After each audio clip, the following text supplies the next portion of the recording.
Let's open that game or something. I don't know. How do you guys put up with me? Genuine question. Oops. I love accidentally closing the game instead of opening it properly. Am I good? No. Next question. Or no, the Q&A section has ended. Why are you asking more questions?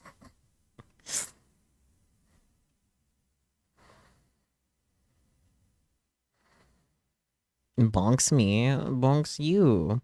I actually am pretty close to setting up you getting bonked. Just so you know. Oh, explode doesn't work on this model, but you did hear the explosion. I'll refund your points. I'm the wrong Salkia to be exploded, unfortunately for you.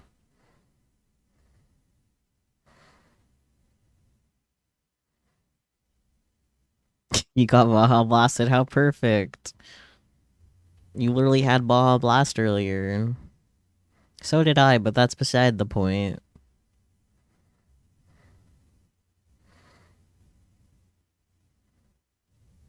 You're out of it now? The explosion was the Baja Blast? Yeah, correct. That's why he's out.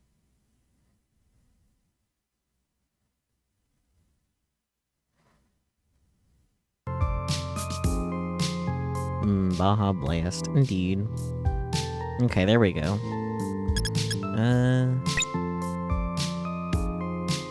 Oh, there's voiceover. Fuck yeah. Less work for me. Yippee.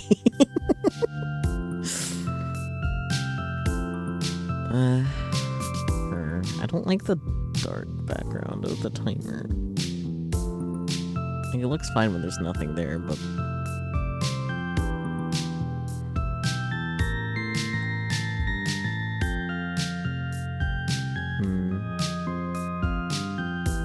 It's fine, I guess, or something, I don't know.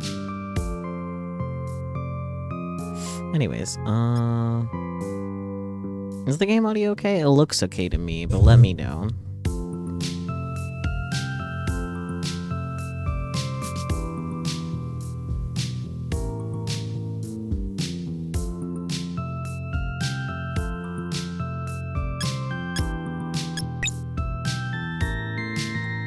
It's good? Perfect. That's what I like to hear. And I like the other language choices. Portuguese. Skip. Don't want it to skip unseen text stuff. Okay. And text speed. I like that up. Auto forward time. What does that mean? I guess we'll find out when we're in. Okay. For anyone that does have access to the Silly Guy Corner, if you would like to participate in the reading of this visual novel, you know where to go. But without further ado, it's time for our first game on the menu of the Steam Fall in Love Fest, Visual Novel Fest. I can word so hard and good. We are playing Pivot of Hearts by Dragon Roll Studio. They did reach out to me to play this, so I am looking forward to this. Do I remember any details other than what I just said? No. But that's okay. We'll get right into this. Plonk. This game contains sequences of flashing lights. You can disable the effect in the options menu. I think I did see that. I did not touch it though, so if that's going to be a problem for anyone in chat, perhaps step aside for this, just in cases. Chapter 1, Old Friends. Wow. And the very solid start of an ellipsis. Fuck yeah. Hello. Here's my last healing spell. I've run out of mana. Or mana, whatever. I appreciate it, friend. Sorry for my blunder back there. Don't worry, we can't win this fight without you anyway. Hey, guys, I know it's important to harness the power of friendship and all, but can you give me a hand here already? It's fine, I can hold it a while longer on my own. The archer and the warrior desperately fend off the attacks of the gigantic creature in front of them. Finally back in formation. Come on, we have to use that before it starts attacking again. Indeed. It would be a waste not to use it here. Alright, let me start the ritual. Faster. Can you see the size of that thing? I'm here to protect it. Oh, calm down, friend. I'm here to protect us. It's ready. Unleash it. The party gives the warrior some space. She readies her sword out and fixes her stance. We all hold their breath. The magic circle shines its power and its power encircles the warrior. I'm good at reading. All the time, always. All of these characters are female on screen right now, huh? Oops. Begone, Queen Slime! By the powers bestowed upon me, I shall banish you to a dark world. Ex Omni Slash! Oh. Eh? Oh shit, it crashed again. That's the third time in a row now. Rip. Shit. I almost know the whole dialogue by heart already. Why did this bug have to happen at the end of such a long cutscene? I push myself away from the computer. It's well past 10 o'clock. Well, I guess I'll quit for now. I lean on the back of my chair and sigh. Although there's not a single cell in my body doubting that I love developing games, at times like this, I honestly find myself wondering if programming was the right career choice. Fair. It makes no sense. I didn't even touch this part of the code. I scowl at the screen. Healing Quest is supposed to be a simple RPG that our indie studio started 6 months ago. It's an original take on a classic genre that scratches that itch for the good old times. Letting my arms drop beside the chair, I conclude that it's time to wrap up the remote work for today. I wanted to fix the bug now, because tomorrow will be a busy day at the studio. We'll meet the new artist who's been hired to work on Healing Quest, and just to show how small we are, they appointed me, a programmer, as the new artist's guide for the first few months. Oof. I have no idea who they are, though, and didn't even have the time to skim through their resume. Hopefully they're patient enough to tolerate my humor, or rather, the lack of it. Oh boy. Huh? I reached for my cell phone and spotted a new message from an old friend. Barbara with an accent mark on the first day? Boy, I haven't seen her in a while. Hey, Wen, how's your lame ass doing? I'm very flat from sitting all day, every day. And you? What color is your hair nowadays? I want to find out. I'm starting a new Castles and Champions campaign and was wondering if you wanted to play too. Castles and Champions? That sure brings me back. CNC. It's been a while since I last played a tabletop RPG. Barbara is actually an excellent game master. I used to spend entire afternoons trying to escape her twisted plots. Good times. I start typing out an answer. Sure, sounds fun. Cool. The first session will be on Saturday, 3 p.m. at my place. Awesome, got it. I set my phone down for a moment, but after some pondering, I pick it up again. So, what have you been up to? Oh, you want to know? I've been learning tarot. Tarot, huh? Figures. You've always been into mystic stuff. Did you find a mysterious book containing a deck of magic cards and accidentally unleash its power onto the world? Gasp. How did you know? Anyway, shall I give you a rundown? Well... Barbara's recording a voice message. Once she gets going, there's no stopping her. I guess I'll have no choice but to press play. And first of all, tarot readings actually is usually seen as a form of divination, a way of predicting the future, but actually, it's more about looking deeply at the present in order to understand it. And that sounds less occult than I expected. As there are 22 major arcana and 56 I can read, minor arcana, making it a total of 78 cards. The minor arcana have 4 suits, just like a deck of playing cards. And actually, it seems like tarot cards were originally used to play games. We shall play games with tarot cards. I want to play games with tarot cards. By the way, do you know what the 4 suits mean? Nope, enlighten me. Tutorial time or... Yeah, I know this much. I think it's been explained to me before, but I don't remember. We should play games with tarot cards, correct? Tutorial time. Oh, it's literally the same as, like, playing cards. Clubs, diamonds, hearts, spades. Which one do you want to know about? Spades. It's Kent. Or no. Kent was the clover. It's Iki. I'm doing great. So there is spades, the coolest of the suits, the chilling blade of a sword. This one is associated with wind. It represents reason, knowledge, truth. And since you can't cross blades on your own, it's also about dialogue. Okay, spades. Being sharp, using logic. Got it. Let's get our analysis on Kent. Oh, clubs is one, spades, swords, hearts, cups, and diamonds, pentacles. I see. Gotcha. I'm gonna put them in terms of Derecho boys though, so next is Kent. Clubs. Very well, let's talk about the suit of clubs. It's associated with the element of fire, and with creative energy. So it's like that spark that initiates everything. Inspiration, passion, the sudden impulse that propels you forward.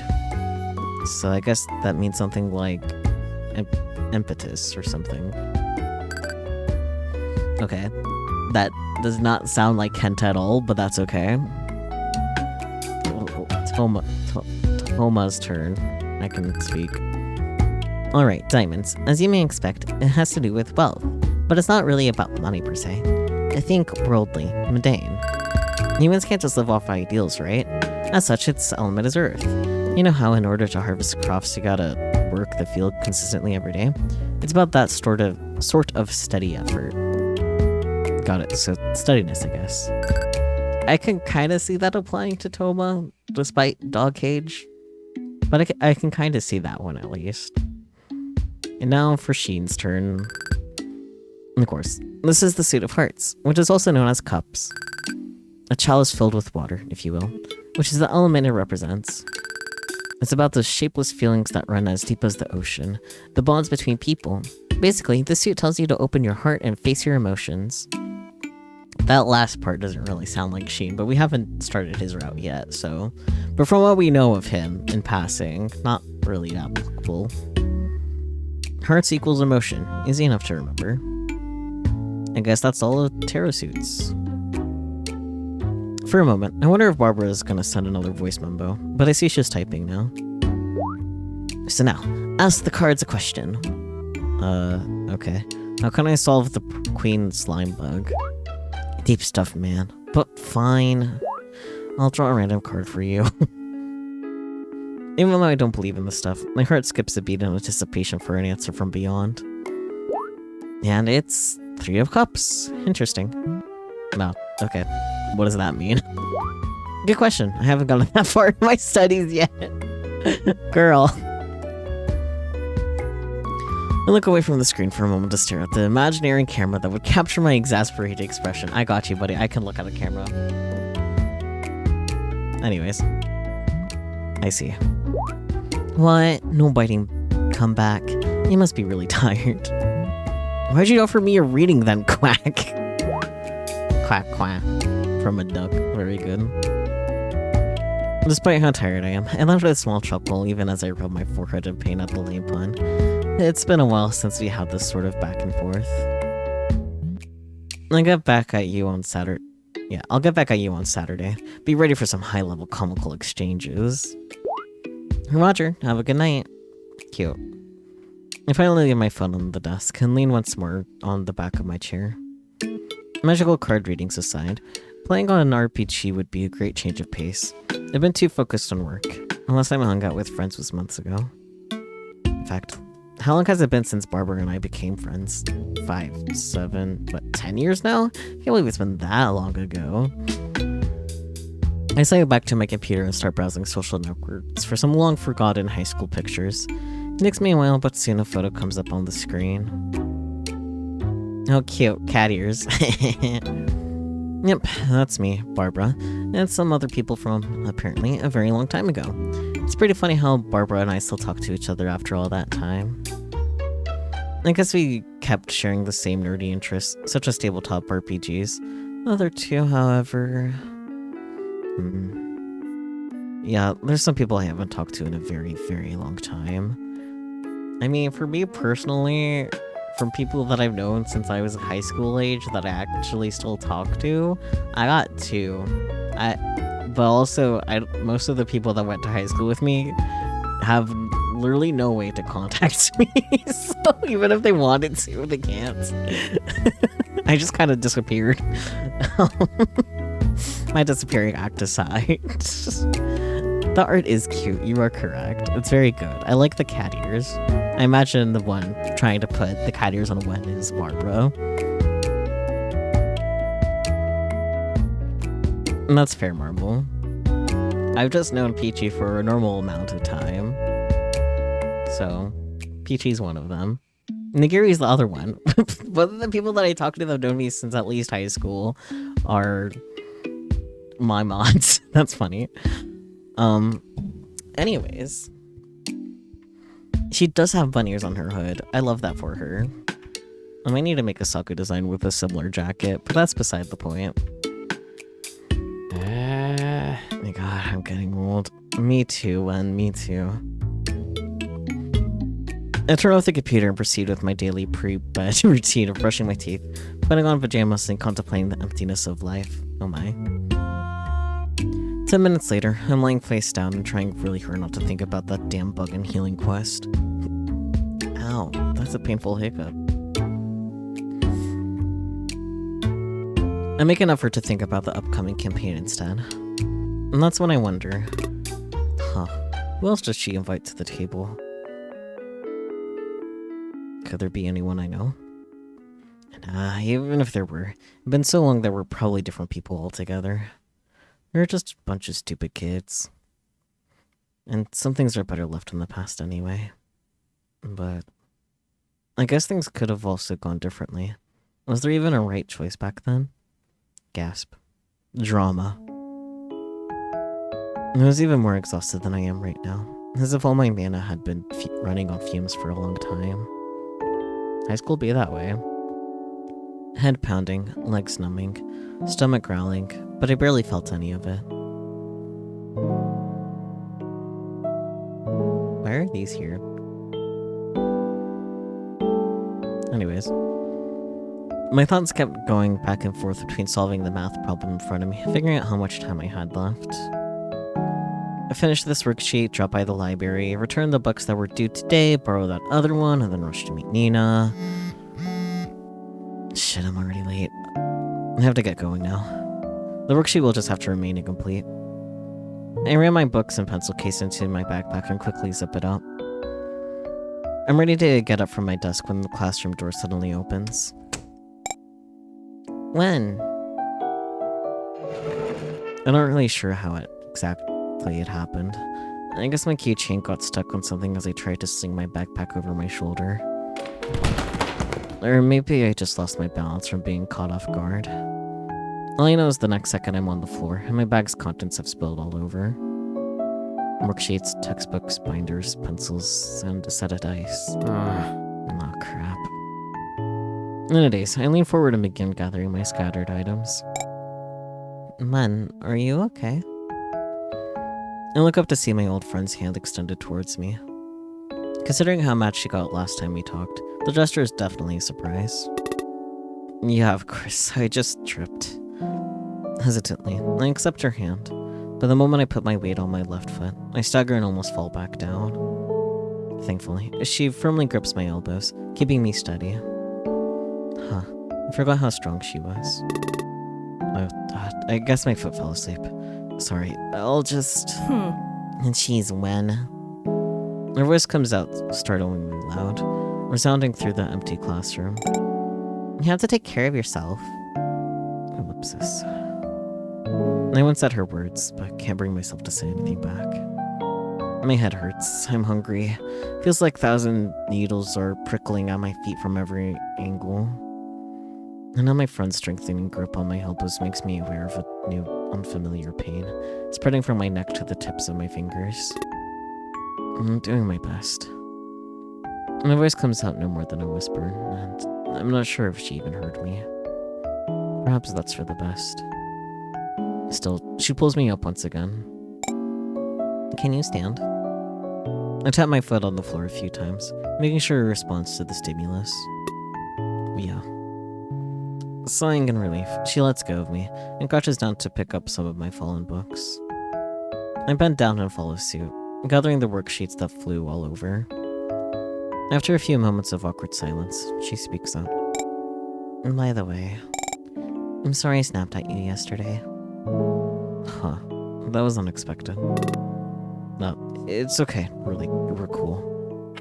The clock's ticking feels louder by the minute, and a new wave of anxiety reminds me to hurry to my after school commitment.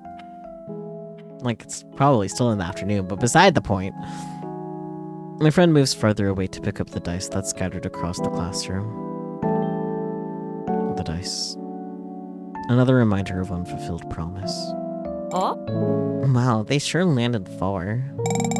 If we were playing with Barbara, these rolls would all count as ones. I chuckle at that. You're right. Just strict about that. Has no qualms about chucking dice at people. You're right about that. Oh, look, a natural 20. The atmosphere surrounding us suddenly feels a lot less heavy. Lucky me. She picks up the die and brings it back to me, a look of resolve on her face. It's been a while. I think you'll be able to make it today? Gulp. I try to look away from her steady gaze, and my eyes land on the clock. The ticking is so loud now, I can't even hear my thoughts. I take the die back and shut it in its box, effectively turning away from her as I answer. I don't think so. Really? Again? Yeah, sorry. Someone's waiting for me. I can't be late. I'm already late. I can't afford to waste any more time. I finally zip up my bag and lurch toward the door. But a hand grabs my wrist and holds me in place. I just wanted to know if there's anything wrong. No, there's nothing wrong. There's a lot wrong, actually. For one, when did I start feeling so guilty just talking to one of my best friends? Are you sure? Because I've actually been trying to talk to you for weeks, you know? Ouch. She was right. I knew she was, but still. Oh boy.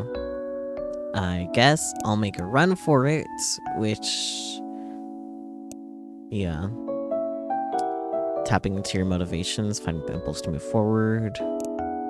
I'll stand on my ground. Steadiness. I'll blame it on upcoming exams. Logic. Does make sense.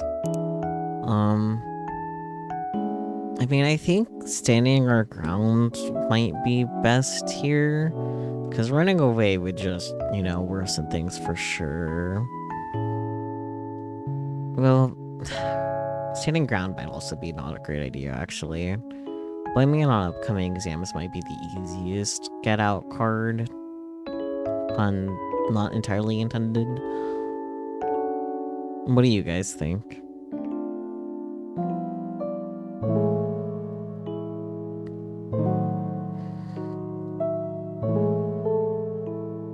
If any of you have any thoughts to share about the matter anyways. It's okay if you don't. Thinking about it, I think I am a little more inclined to blame it on upcoming exams.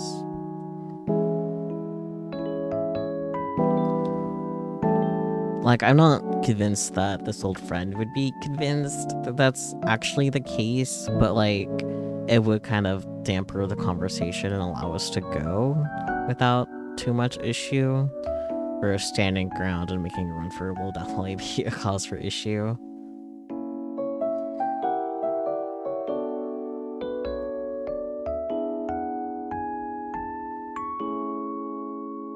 I don't know when that EE was sent. I think it isn't new, though.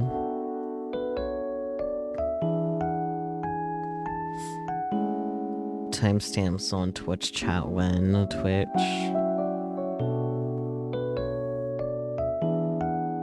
What was the previous question? There isn't a previous question? Huh? This is our first choice in the game, other than, like, if we need the tutorial or not. Or, like, what are we answering? We're not answering a question, we're deciding, making a run for it, standing our ground about needing to leave, or blaming it on upcoming exams.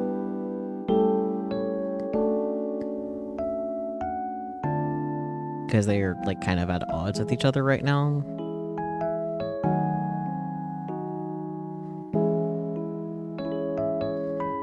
Yeah, like, are you sure that there's nothing wrong? I've been trying to talk to you for weeks. Yeah.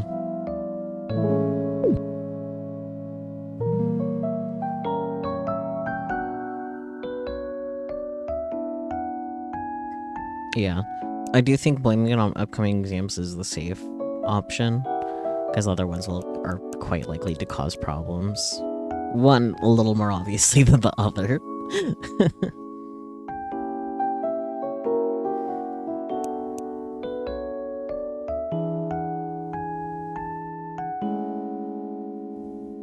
The exam choice seems like the safest. Yeah. Goodbye, card. We were in our 3rd year of high school after all. College entrance exams were always looming over us. You know how it is. Finals are around the corner. Not to mention all the admissions tests. I really have to focus on studying right now. I was sure it would work, logically speaking. This was the best answer. That's the same thing you told me the last 2 times. Oof. Or so I thought. Well, okay. Well, then I guess we'll just have to stand our ground, because running away does not seem correct, regardless. Which is funny, because standing my ground was my first thought, but then I thought a little hard. It's like, wait a minute. I know my priorities, and I'm determined to stick to them. Dropping the ball was not an option. I was sure that my steady effort would eventually pay off. And look, today really is no good. She doesn't seem satisfied, so I add. We can talk tomorrow, okay? After classes. Tomorrow I have a rehearsal, remember? Alas, that was not an option. God damn it. Well, I guess we have to make a run for it. Out of choices here. I remind myself of the very reason why I was in a rush. Mina. That was all the impetus necessary to get me going. Sorry, I'll catch you later. I twist my wrist, pulling away from her grip, and head for the door. Surely this will have consequences, but my mind is elsewhere right now. However, she's much more agile than me, and quickly circles around, blocking my way. You're never really here anymore. Ouch. It'll only be a couple of minutes. Can't you spare that much? I should try something else. Sorry, I don't know what to do. You're right, I'm sorry I left you hanging like that. First one, I guess. Goodbye, heart. And then, when I thought about how she must have felt, I knew I had to give in. He did leave me hanging a lot. But I'm glad we can finally talk. Hey, she's happy about this, I guess. My friend stares intently into my eyes before asking, has anything happened to Nina? Was it that obvious? No, she's fine. In fact, wait. If everything's fine, then...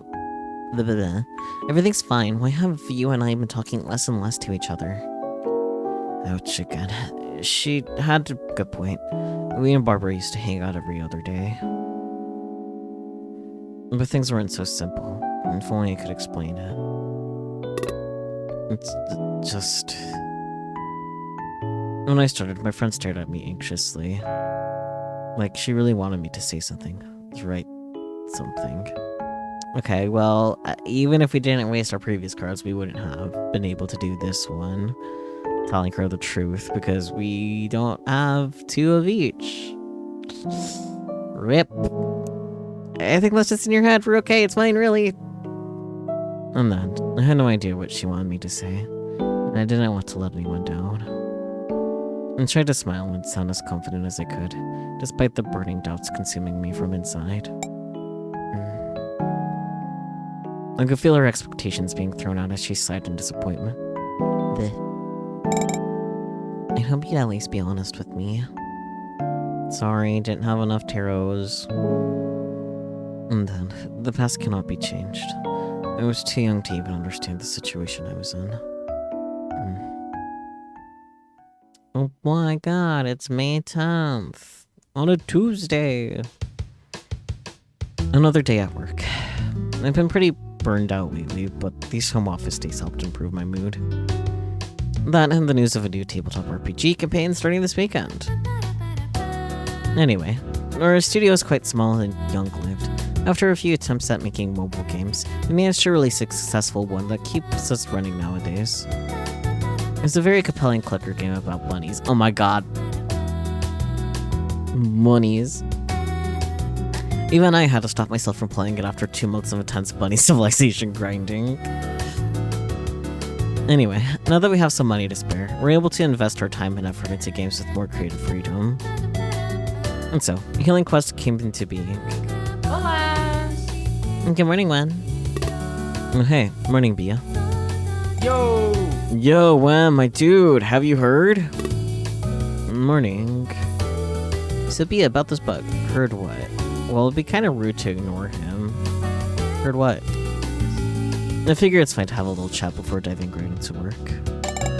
The new hire, they're coming in today, right? Yep, I don't know anything about them, though. Anna from the art team was raving about it. It's definitely... It'll definitely be a load off her back to have one more person on board. Yeah, but that's not all. Seems like she's been following their work for quite a while. Oh, cute. Oh, you're in the know. Give me the deets. Augusto slides his chair over to our side of the desk. Yay! Is it a girl? Is she cute? Bia gives him a knowing look and sighs. All I know is that their work is, and I quote, nostalgic, but also so alive. Just what we need. So try not to scare them away, alright? Me? I was so friendly, though. One's the one who should watch that scowl. So cold. I'm in power saving mode. Fucking mood, dude.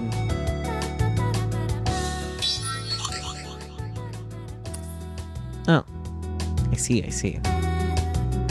That's it. I intentionally crack a smile at the programming team's morning banter. Makes me feel like some of my worries are not that bad after all. However, one glance at the glitch screen of Healing Quest brings me back to the harsh reality of work. Hey, Wen, I just found another bug. I feel my veins twitching on my forehead. Is it game breaking? Because I'm still working on that Queen Slime crash. No, just some minor physics quirks. I'll put it on the backlog. I struggle not to look at the whiteboard with the backlog cards. Every time I glance at that pile of work, I feel my heart skipping a beat. As my colleagues return to their desks, I whisper to myself, focus, Wen. Focus. You feel like Augusto's the type to ask where his hug is? I don't agree. Not right off the bat, anyway. I hope it's not. Mine is real, though. I spent some time tracking down the Queen Slime bug. Before I know it, it's already time for the meeting with the new artist. I'm expected to greet them at room 3 if I recall clearly. Hey, Wen, take a seat. Kaola should be here shortly. I probably butchered that. You hope you're wrong, but immediately ask if a new hire is a cute girl? Come on. Look, he can be a dumbass player and not be the type to be like, where's my hug? I don't know. I do as I'm told. As soon as I land my butt on the chair, the product manager starts with his usual talk. It's so nice that we're expanding our team. We can finally make bigger games with even more passion. You remember how it was when we started, right, Wen? You've been here since the beginning, after all. I feel like I've had this conversation 10 times already. Yeah, sure, 10 times. I remember when. 2 short knocks on the door interrupt me. It's the newcomer. Thank God. I like him already. Oh. A slim and tall guy walks into the room. His stylish looks give him strong designer vibes. Hey, Kyle, welcome. Have a seat as well. This is Andre Wenxian, but we all call him Wen. He's our lead programmer and one of our oldest employees around. He is cute, correct? Opa. No, hey, excuse me. He approaches me and extends his hand. After giving me a firm handshake, he says, Yay. Nice to meet you, Wen. I've heard you're going to show me around the studio today. Is that right? Should I show him my dark humor right off the bat and put on a happy face? Maybe something in between. Fine duty calls. Sure, I'll show you around. Like, that's not a bad option. Sure, I'll show you around. But I feel like maybe with how tired Wen is, like, there's not really much to see here, you know? Definitely not fine duty calls. That's a dick move.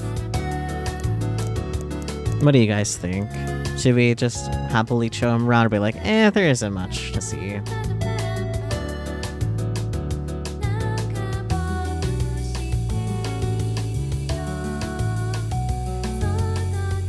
Indeed.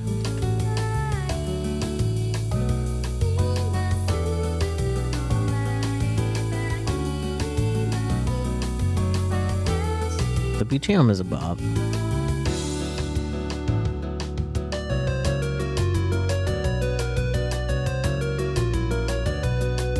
You think it's best if we leave a good impression in your opinion? At least thinking on what you would do in this situation.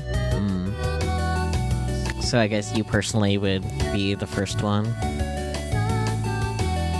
I personally would be like more honest because I don't care that much about first impressions. So like, there isn't really that much to see. I feel like this could be like a little more welcoming in its own way. But I understand why you'd be like, sure, I'll show you around more for first impression stuff. We do have, would be like our second part card too, so it's not like we'd be like out, unlike if we did use the diamond, which no.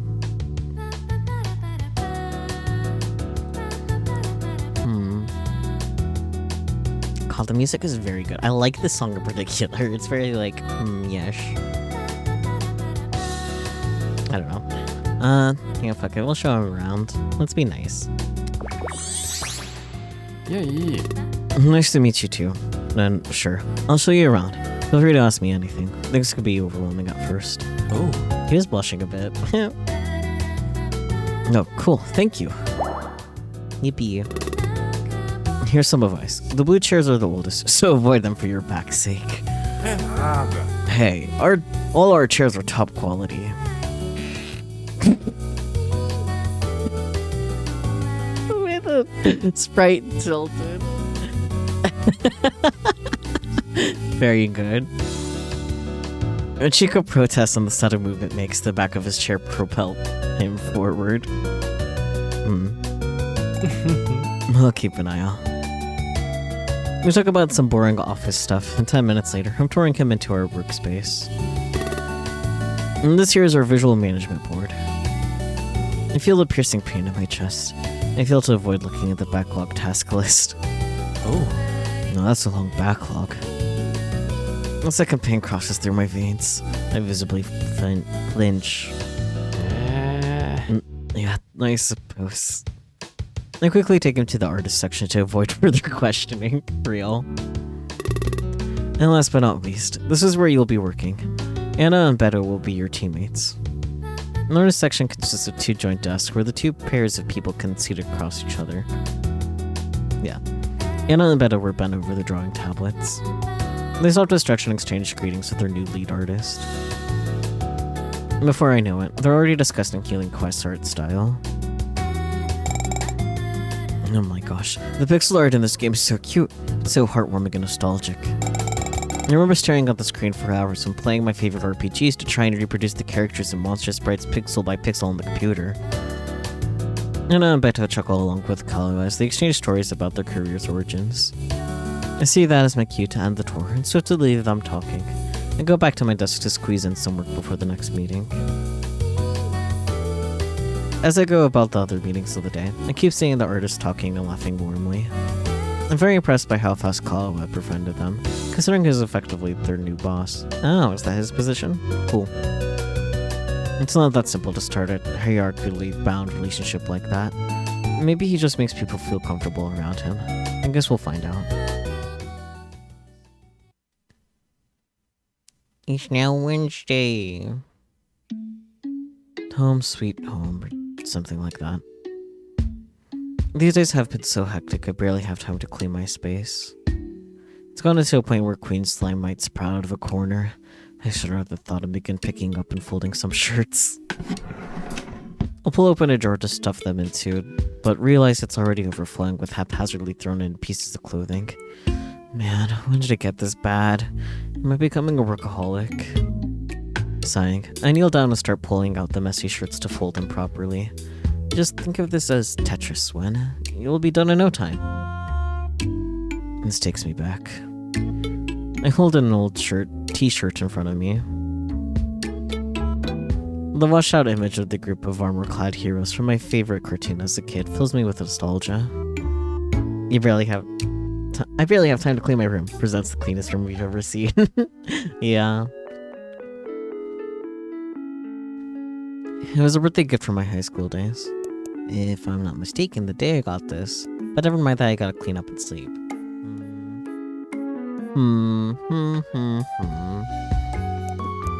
Let's have a cute little flashback.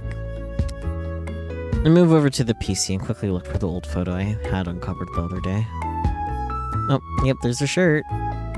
Yep, and I got the shirt from her that day. Oh, that day. Cute. I haven't worn it in forever, but the attachment still lingers, despite the fact that it's been years since we last talked.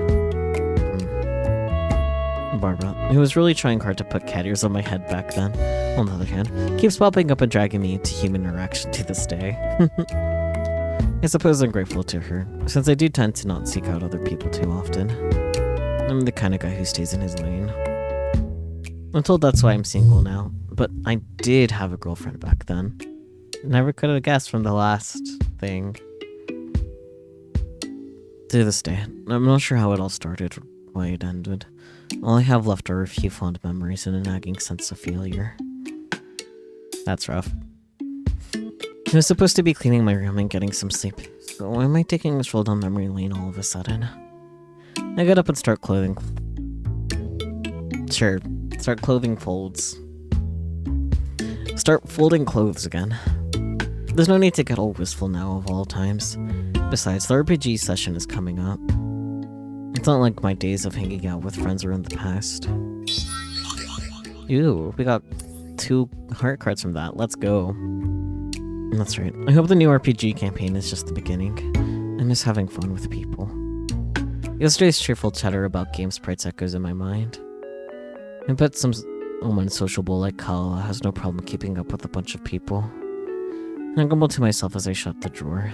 Now only slightly less messy than before. And decide this is enough for today. Time to get some sleep. Yippee. Oh, time skip to Friday. The 13th.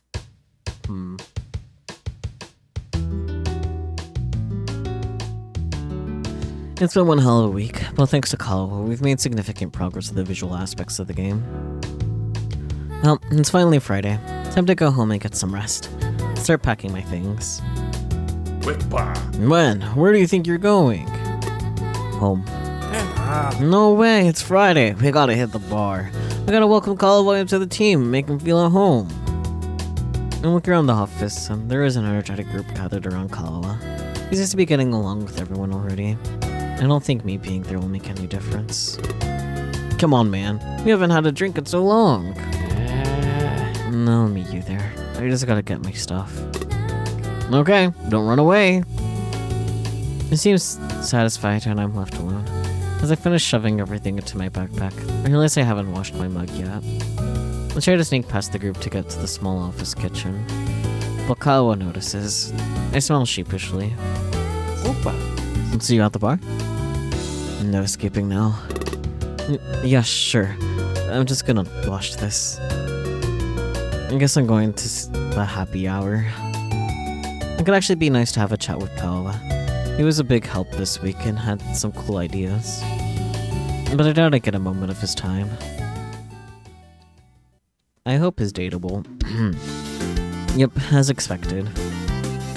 As I sip on some beer, most of the team is hanging around Kalawa, asking him all sorts of questions, laughing and refilling his glass. He blends in just fine. Yo, Kalawa! You were the art director of Nap Time Scare, right? Yeah, the team was amazing there too.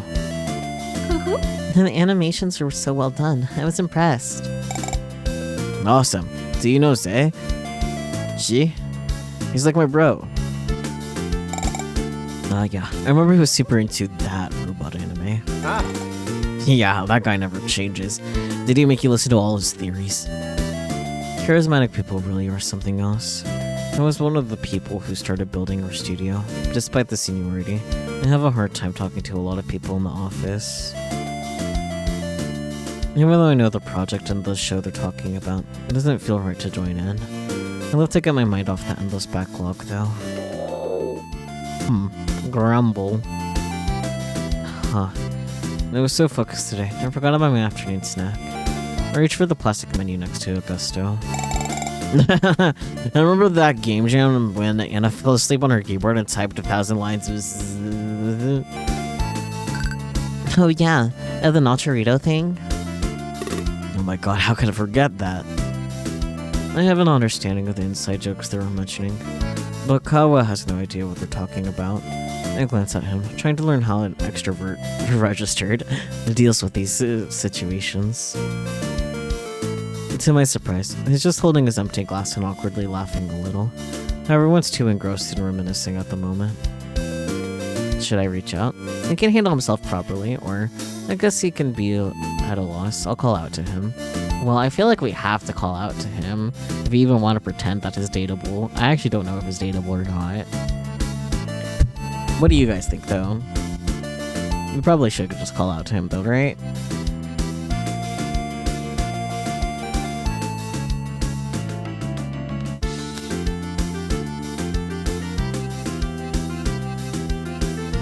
Yeah, okay. We have more hearts to use up too, so.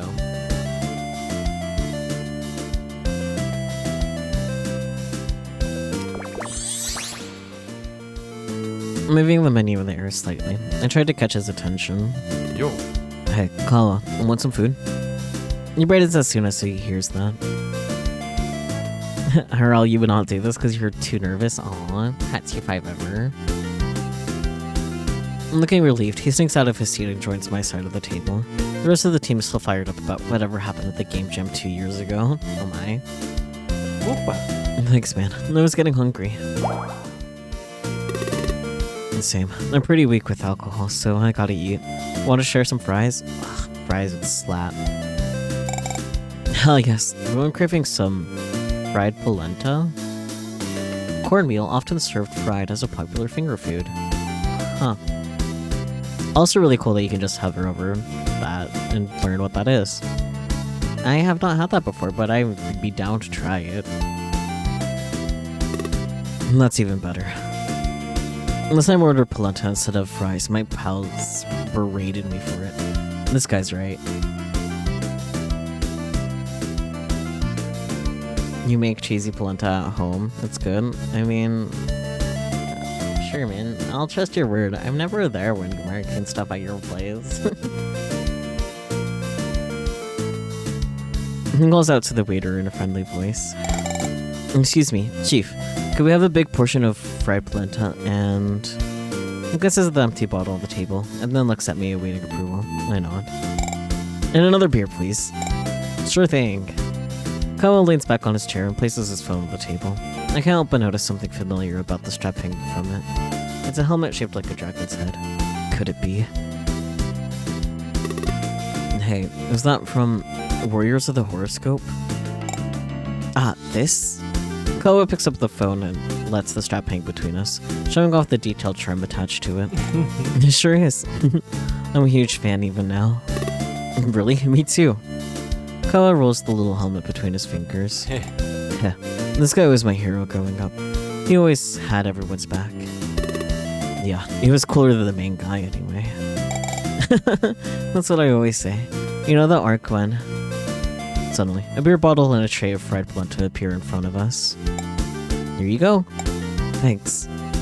Kawa fills up our glasses and holds his up with a smile. Two childhood obsessions we can't outgrow. We make games after all. I gotta keep your nerd kid alive.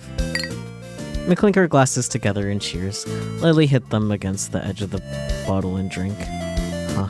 This is the same cheap beer I was having before, but somehow it tastes nicer.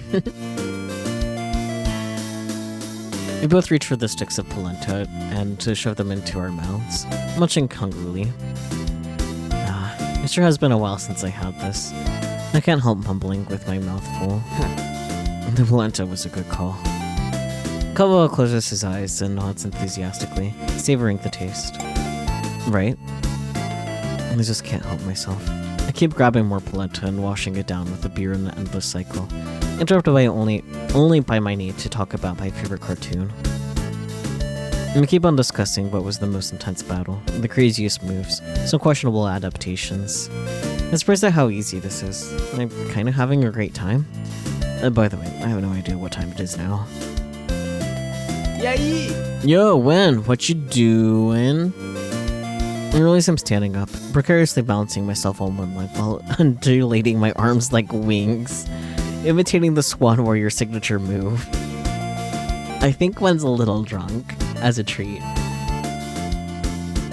Well, then while holding up my cup of beer. It's not that bad though. Kawa is striking an equally dramatic pose, eyes closed, stance wide, and one fist thrown up in the air. At least he hasn't lost his shirt like an accurate reenactment of the dragon attack would require. We're just having an important conversation. I'm trying to regain my balance. I don't see you like this often. Come on, man, I need your help. And grabs my wrist and drags me into the bar. Oh well. Maybe I'll order more polenta at the counter. It sure is crowded in here, though. Augusto places me next to the TV and puts something in my hand. He takes a couple of steps away and starts waving his hands in the air from side to side. A familiar tacky melody reaches my ears. I squint to see if what's on the old CRT TV will give me any hints as to what's going on. Oh no. At the same time as my brain processes that the words on the screen are lyrics, I realize I'm holding a microphone. It's that song. The one song you can't escape from if you step into a karaoke in this country. The one people sing loudly, drunkenly, cathartically. Is it that relatable? The guy in the song talks about his fear of surrendering, his attempts to deny his love and hide it away, but knows it's all for nothing, because in the end, he can't lie to his heart and all he wants is to be loved back. Yeah, that one. Pretty typical Sartenjo stuff? Sartenjo? The musical genre originated in the Brazilian countryside. Huh. Interesting. As I mused about the cheesy lyrics, I noticed something on the screen. The words. They're changing color! The intro has ended and the whole bar is staring at me, expecting a sincere performance. Shit. I look around like a deer in the headlights. I can't sing in public, let alone this lame song. I think about dashing off, but the bar is crowded and the mic is in my hands. I don't know what to do with it, and the lame melody keeps on playing, and I want to die, and I feel a hand on my shoulder, and suddenly actual lyrics reach my ears. I'm not singing whatever this is supposed to be, but I'm afraid of giving you my heart. Thumbs up from a familiar voice. Well, this definitely isn't me singing. Koa. Okay, they need to start dating, right? This is what this is building up to, right? If these two don't end up being endgame, what is the point? He's grabbed the other mic and taken the stage by my side. He struggles a little to join in partway through, but his voice still booms with enthusiasm. He glances at me with a strained smile, a bit embarrassed, but determined to see this through. A sloppy makeout. Meow. They are drunk. I like their height difference. That's fun actually seeing it. Kawa. To think that you'd sacrifice yourself for me like this, I won't let it be in vain. Swallowing my fear, I join him in the chorus and sing with all my energy, regaining the strange confidence I found earlier while chatting with him. Feeling her enthusiasm, the crowd joins in wholeheartedly until the song reaches its long final note, and the sound of clapping takes over everything. By then, I'm breathing heavily and sweating like hell. Kawa is in a similar state. While still gasping for air, he extends a friendly fist toward me. Thanks. I bump my fist against his. I hand the mics to the next people in line and squeeze through the bar, but not before I send Augusto with deadly glare and mouth my plan to destroy him later. I don't think he gets the message. Either way, I'm more eager to feel the outside air than to get my revenge now. Kawa leans against a wall, panting a little. As soon as he catches his breath, he starts laughing. It's such a light and honest laugh, and that sound, combined with the night breeze, makes my flushed face go back to normal. I can breathe again. Next time, let's sing the opening theme. You know, Unicorn Illusion. My pre-programmed answer to this would obviously be, no way. But something overrides this, and what comes out of my mouth is, sure. Cute. And we got a little achievement. It disappeared. That's at number 9. Sign sings.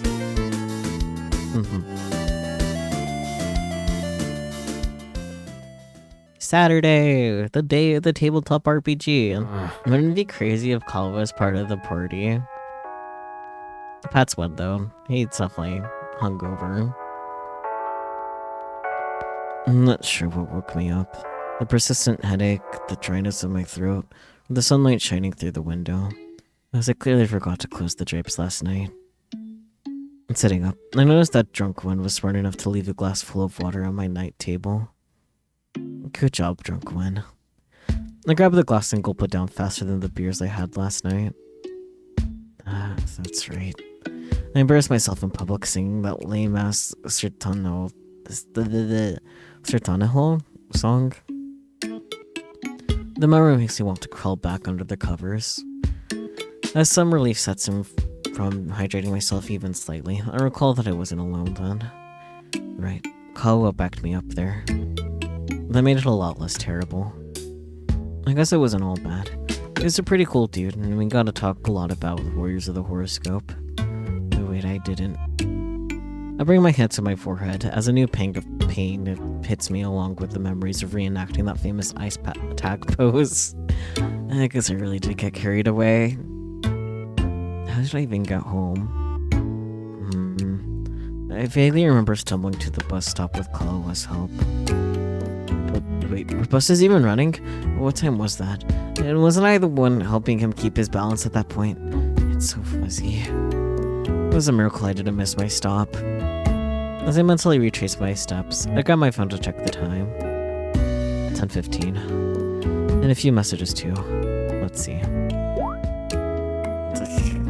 Keyboard smash from Augusto. Dang, he was doing worse than me. Next. Made it home alive, man? Oh, right, we exchanged numbers. He must have thought I died. Somehow, barely. I think for a moment and add. You? Okay, next. Morning, Wen. Rise and shine. Don't be late today, or you'll face my wrath. Featuring, little cat face. Like hell I would. I do need to get out of bed soon, though, if I want to have enough time to eat, shower, and show up to the RPG session looking like a human being. You wish. I better have that fancy onion snack I love waiting for me. And sent. I dig myself out of bed and get ready to face the day. The day has finally come. Time to smack some evil creatures and eat lots of junk food. Today, I play Castles and Champions at Barbara's. Like every good millennial, she still lives with her parents. In her case, it's a very convenient apartment near the subway. It took me only half an hour to get here, which is a miracle in the city. I remember coming here when we were in high school. She often called us over to play Super Blast Bros after class. Looking back, I wish I had spent more time playing with friends than studying. And here I am. Boy, this brings back memories. I step closer to the gates and type her apartment number into the electronic panel. Beep. Beep. A few seconds later, Barbara's familiar voice comes out of a small speaker on the panel. Hello? This is the place where they're hiring adventurers? Gwen, your cringy attacks are always critical on me. Come up. And the gate buzzes and unlocks, allowing me to push it open and walk into the building. I go straight to the elevator and eagerly await for my new adventure. Oh Hey, long time no see. The green-haired Barbara greets me at the door. As expected, her hair color is always different than what you remember. Last time it was blue, I think. She has a bunny tattoo. Oh, wait, she also has a bunny on her necklace pendant. And I think she has a bunny hanging off her skirt. I love this for her. Green it is, huh? Not for too long, though. Enjoy while you can. Am I the first one to arrive? Yes, as always, the serious guy. But actually, the other two players arrived while you were coming up. They should be here soon. Oh, that's right. Anyone I know? Only one. Don't worry, it's not your ex. Barbara smirks, but that's such an old story that I don't even care anymore. Good call. For a moment, I feel like I'm being watched. From the corner of my eye, I spot a small furry face cropping up behind a turn down the corridor. Bunny? Ah, cat. Very good. It's a black cat. I don't remember Barbara having any pets. Oh, I'm kind of blocking that cat. Cat. Oh. Oh, is that cat yours? Did you finally make a pact and become a magical girl? Luna. Oh, hey, Luna. There you are. Don't worry. She's very shy. She probably won't come near us. And I've always been a magical girl. She adds, winking at me. No, really. I could use a fluffy cat to warm my heart, though. Unfortunately, as soon as Luna notices me looking at her, she jolts back into hiding. So long, little friend. And that's when another familiar voice calls from behind me. Hey! Oi, anyone home? I told my head, trying to remember where I do know that voice from. Wait, is that... I turn around to face the person coming into the house. Oh? Is that you, Andre? To my surprise, a friend I haven't seen in ages is standing in front of me. Huh? Oh my god, let's go. It's been so long. It has. I haven't heard from you since high school. I didn't have much time back then. Yeah, right. No, she knows. Her tone tells me so. Cheguei! Hey, don't leave me out of the loop here. The flashy guy is standing behind Etsuko. He has long platinum blonde hair and edgy dark clothes. And this is Sigurd. We're in a band together. He sings and I drum. Oh, neat. Sigurd. Wow, that's an unusual name. Glória! It's a glorious name bestowed only upon those fated to unrivaled victory. Actually, his real name is Ronaldo, but he likes to be called Sigurd. Gah! It is but a lesser name which falls short of my gracefulness. I like him. And that's right. I remember Itsuko used to play in a band back in high school too. So these two are playing Castles and Champions with us. And let me guess, Sigurd, you're gonna be the party's bard, aren't you? Bard? I can play a bard? Why didn't you tell me earlier, Etsuko? That's definitely the one I'm playing.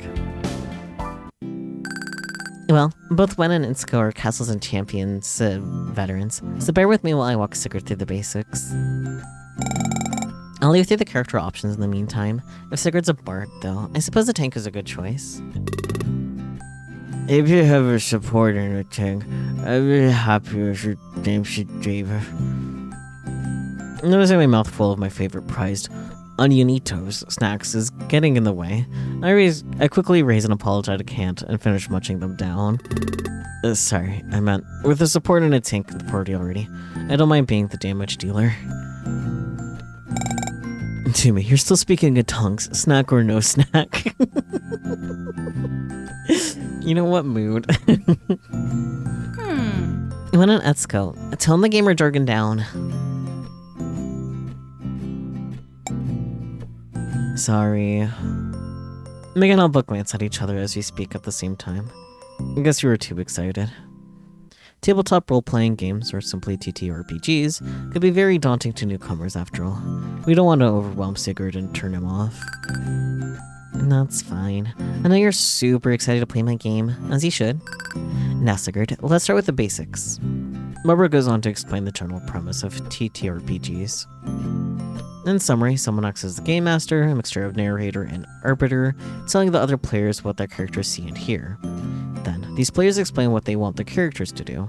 The game master narrates what happens after that, and the cycle repeats on and on and on. And that's it.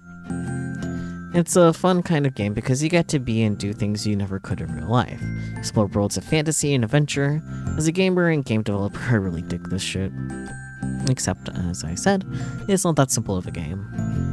Oh, Wait, do I need a perception? What do I need a perception skill for? And the skill measures how good you are at noticing things around you. It comes up a lot when avoiding ambushes, for example. There are almost 20 of these skilled things. Well, I remember which is used for what. Don't worry, most times you just tell me what you want to do, and I choose the skill you need.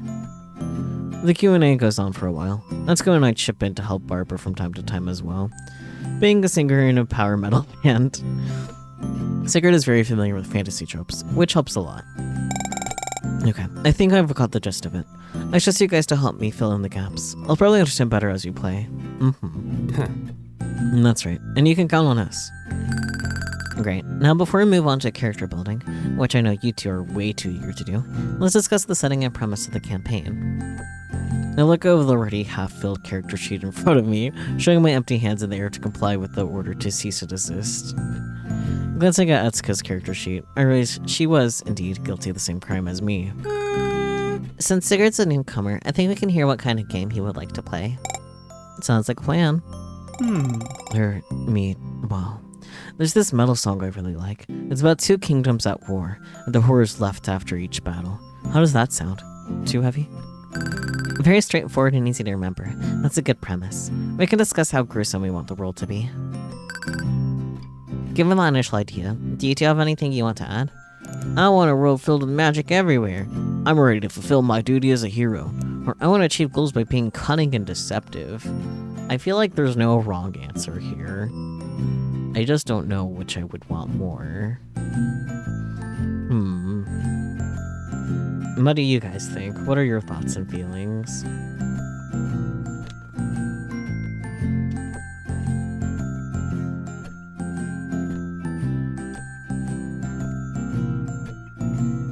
Hero. Fair enough.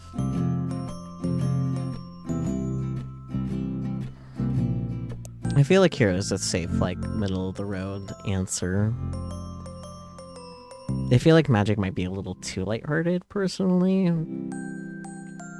Well, I just like the way that the answer is and magic answer is put, but zero wrong answers here. You personally, though, you love deception and intrigue-based games. That is fair.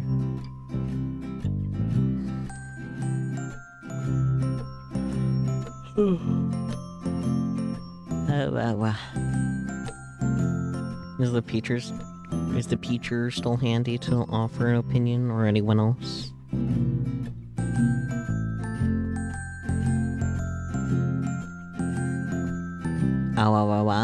Indeed.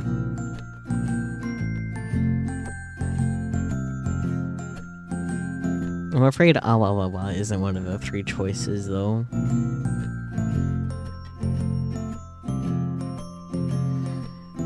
Imagine if it was.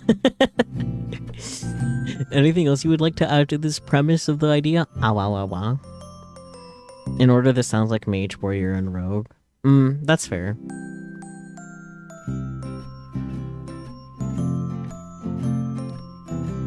I didn't even consider to think of it in that way.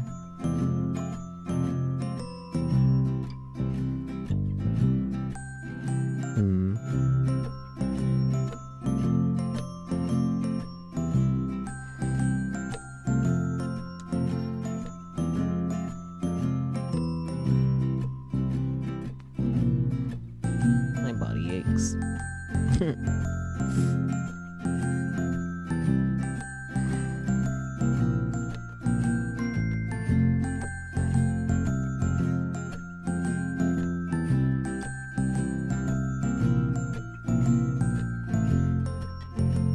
Which one would you pick, though, Peachy?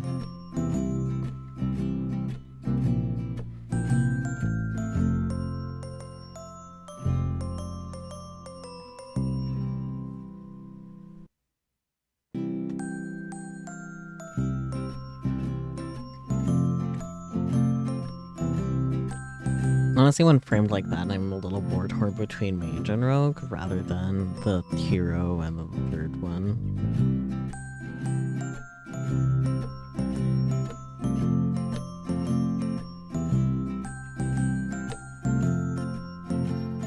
Yeah, valid. But what would you pick, Peachy?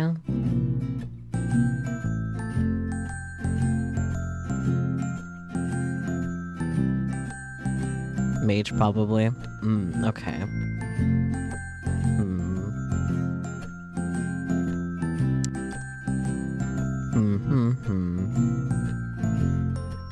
Of course, this does kind of wind up with everyone that has piped up in chat has picked one of each option.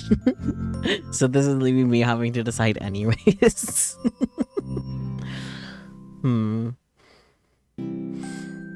If only the bun on top of my head could decide. What would you pick, Bun? What would you pick? Ears are pointing at Mage. Okay. Well, I definitely prefer high fantasy settings. I'd like magic not to be so rare and forgotten in the story, if that's okay. And that's fine, as long as you don't start asking for magic items at every corner turned, like in that dragon-themed campaign we played. I learned my lesson, don't worry. Ew, we got some clovers. I'm ready to get creative in this adventure. I can feel the inspiration surging inside me. As for me, I'm okay with a war between two rival kingdoms, but I think it would be more interesting if there was a twist to it. We don't need to know it from the start, though. A twist? No. I just don't want to be stuck having to serve one side or the other, you know? How to make my own decisions. As for what kind of decision, I trust you to surprise me, Barbara. No problem, I'm on it. We discuss a few minor details of the setting, and then finally get to pick our characters. But I have to admit, the concept I had for my character needed a couple of tweaks to fit into the campaign, but I really like how it turned out.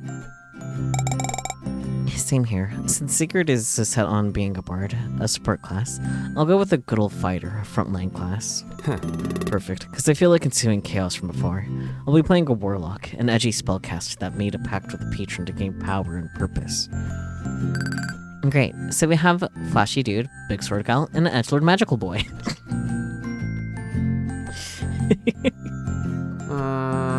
Hey. As you've already filled most of your character sheets, you can help me explain the most important bard spells to Sigurd. We spent the last hour of our session finishing our character sheets and reinforcing game rules to Sigurd whenever he's unsure. At the same time, I try my best to lose the title of Edgelord Magical Boy, to no avail. My deep knowledge of castles and champions lore is nothing compared to Barbara's shenanigans. Amazing. Phew, that was a lot to take in. Now that our characters are done, how do we start playing? Actually, we're not playing anymore today. This is what we call, Session 0. Yeah, I told you about this, remember? It's that important session where we agree on our expectations for the campaign. Oh, right. After all, we just told Barbara about the kind of campaign we want to play. She saw us to prepare the first adventure. Makes sense. I guess preparing an adventure must take a lot of time. It does, but it's super worth it.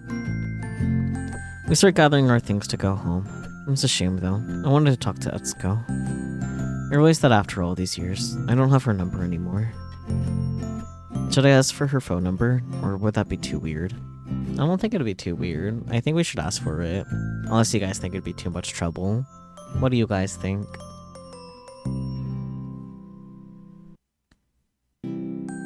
I think reconnecting would be a good idea, though. No harm in asking. Yeah. Unless there ends up being a lot of harm from asking, because I don't know what to expect from this game.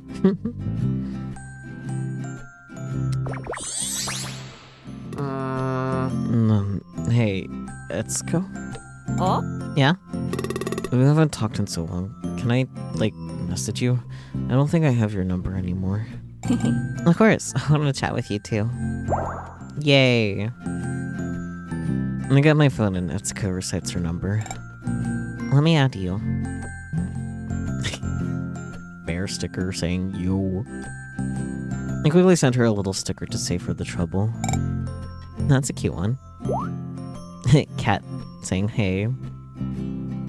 Before the sticker sharing goes on for too long, Barbara asks us to talk about something. Up until now, I've been talking to you individually, which is a pain in the ass. How about we start a group chat? No, nice going, Barbara. I'm in. Me too. Let's go. After exchanging numbers and creating the group chat, we go our separate ways. Yippee. Oh, Tuesday. Fuck Sunday and Monday.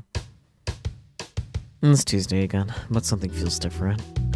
If I had to put my finger on it, I'd say I'm lighter than usual.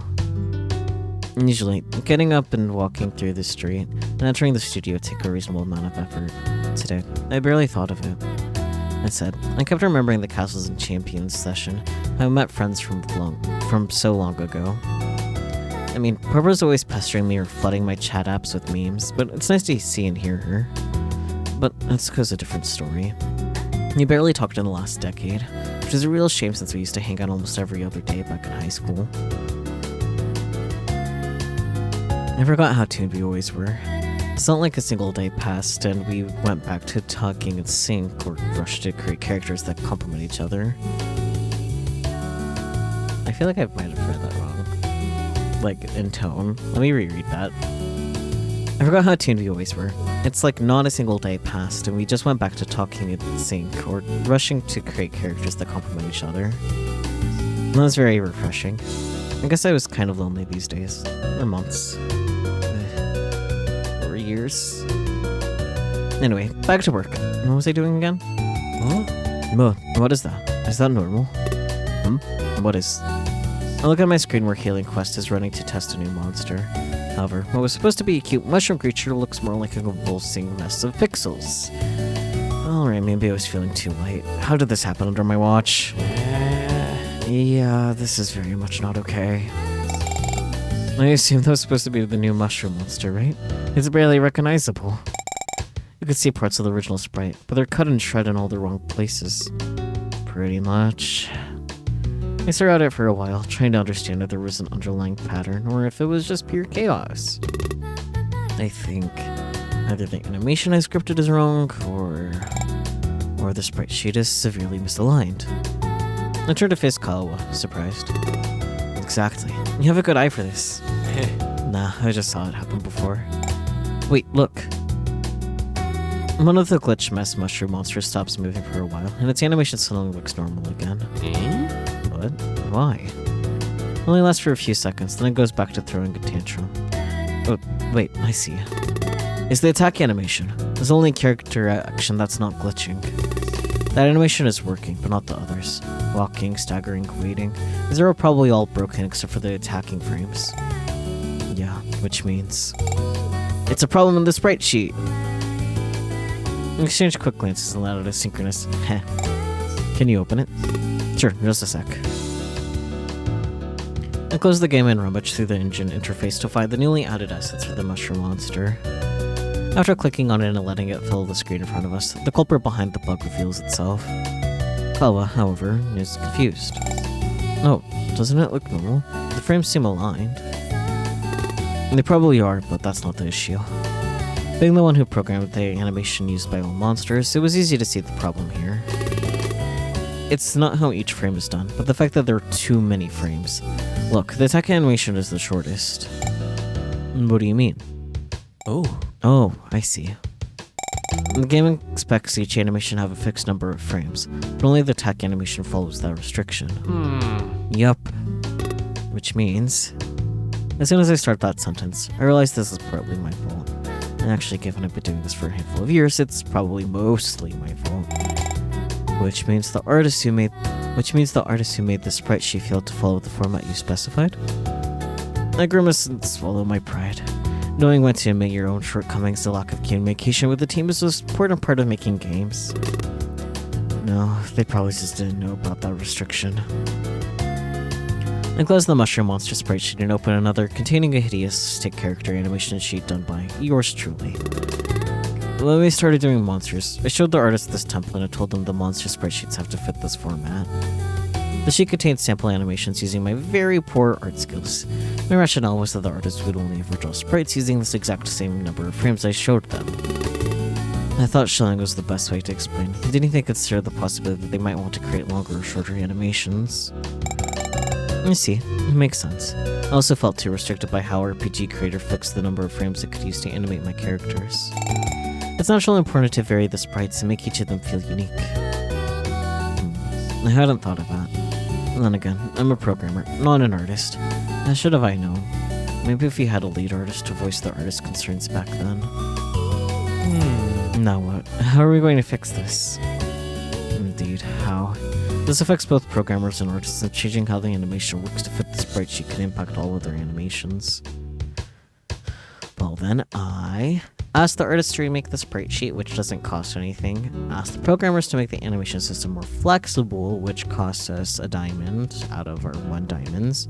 Or, I think I know how to solve this, which costs us our spade.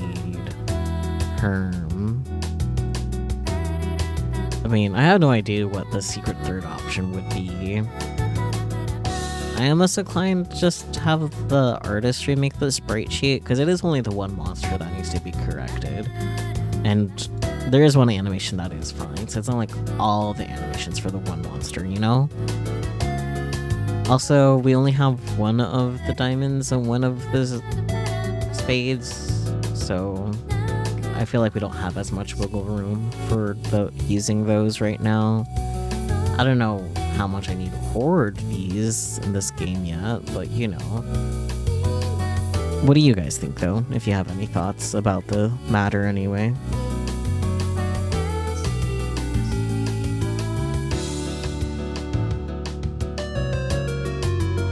Conversely, you think using them makes them level up?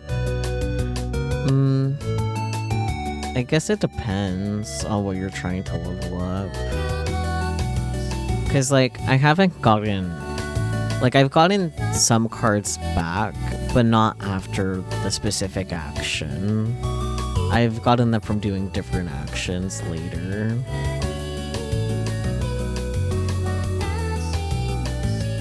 So...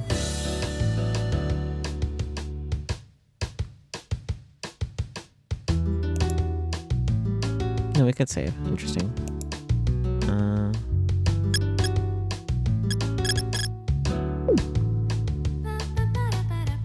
Arella, you'd probably ask the programmers that the animation system were flexible or fix it yourself to make. That's fair. You think you'd agree with Skullbook? That's fair. I guess I don't know what time frame that they're working on, because like as far as like time constraints go, since it's literally just the one character model that needs to be fixed, like one's probably more work than the other, you know? But yeah, fuck it, sure, why not? I wish I had your insight back then, Kawa.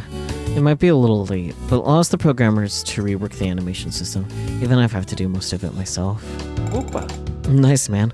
So allow us to make much richer sprites for the game. You won't regret it. He likes us. And with that, the issue was closed. And thanks for the help, Kawa. Spotting that the attack animation was the only one working would have taken a long time. Nah, it's nothing, man. See you around. I'll make sure to buy him a beer in this Friday's happy hour. As much as I'm tired of hearing the product manager go on and on about how expanding the studio is great, I have to admit that having solid people like Kawa around is great comfort. Around here, for a long time, I was the one people counted on. Now, I get to have someone I can count on too. I can read so good. Man, thank God we figured out that book today. Changing things now is a bit of a hassle, but God knows how much art and code would have had to be redone if we only realized this later on. I feel reassured by having Kalo on my team. Being able to calmly handle sudden problems like that is a sign of experience. I wonder what kind of stuff he's worked on before, or he's done before. If I'm not mistaken, while everyone was hoarding Kalo on his first week, they mentioned a game he worked on before. Yeah, Naptime Scare. I guess I'll check it out. I type the name into the search engine and quickly find the studio's page. The pixel art is really nice. It evokes childhood and, at the same time, gives the game with a simple concept a creepy edge. It seems to be a puzzle game about turning off the lights in several rooms before going to bed. The animation of the character jumping into the bed is endearing. Guess I'll download it and have a go later. And scroll through the rest of the page and, sure enough, Kawa's name is on the credits. Kawa is the Costa. I butchered that a bit, oops. Kind of an impressive name when you see it like that. Maybe I ought to look him up, see what else is posted. Never mind. On the game's info page, a link leads to Kawa's portfolio. Good. As soon as I click, I'm greeted by his many colorful creations. He posts quite often, yet every piece looks lovingly crafted. I keep scrolling and do a double take at a small animation. Is that a Warriors of the Horoscope gif? The pixel sprite of the famous dragon attack moves smoothly, and the character is recognizable even in the simplified state. No wonder Kawa performed it so convincingly at the bar. I was hypnotized by it for several moments. We really lucked out getting Kawa into our studio. His art is great, he's good at teamwork, and is an all-around cool dude. I keep scrolling around to something familiar again. I found art of a cleric from Twilight of the Gods Online, an MMORPG that was pretty popular about a decade ago. I sure played it a lot in middle and high school. I wonder if the servers still work. It'd be fun to roam these forests again, fight some monsters with a party. Maybe Kawa would be cool with joining too. Seems like he played it back in the day. And then again, it might be weird to ask him about that out of the blue. He'd know I looked through his portfolio. I mean, you can preface it with, hey, I looked at your portfolio and saw this, and it made me think about doing this. Do you want to do this together? I don't know. Maybe that's too forward to some people. But like, you know, it would be simple. But it's just his art site. Isn't it fine? It's not like I looked for his personal blog or anything. Does he even have one? Oh, the hell went chill. Let me just stop myself before going too far. Why am I getting carried away stalking my coworker anyway? 'Cause you need to smooch.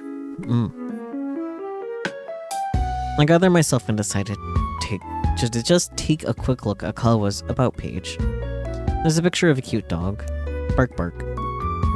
So as a dog person, I'm a dog person myself, cats are more my thing. I may not look it, but I really like animals.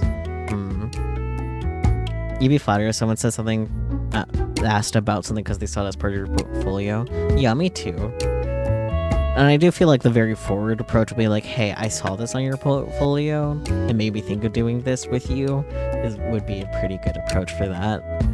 But personally, cats are indeed my thing, but I feel like that might be a negative action. So I feel like the in-between of like, I may not look it, but I really like animals looks at the bunny on top of my head. Wow. Fun.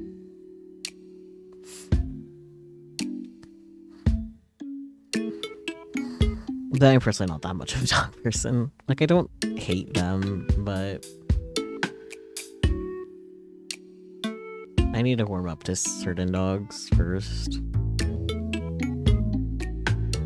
But if they have pointed ears, it's game over. Pointed ear dogs win me easily.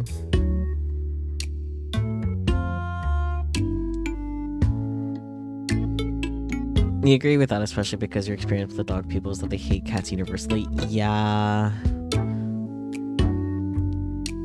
Like, the dog people that hate cats for nonsensical reasons, too, for the most part. But that's neither here nor there. Let's go for the in-between and be like, I really like animals. I like that it meowed and barked. They're nice. Unfortunately, I never had pets.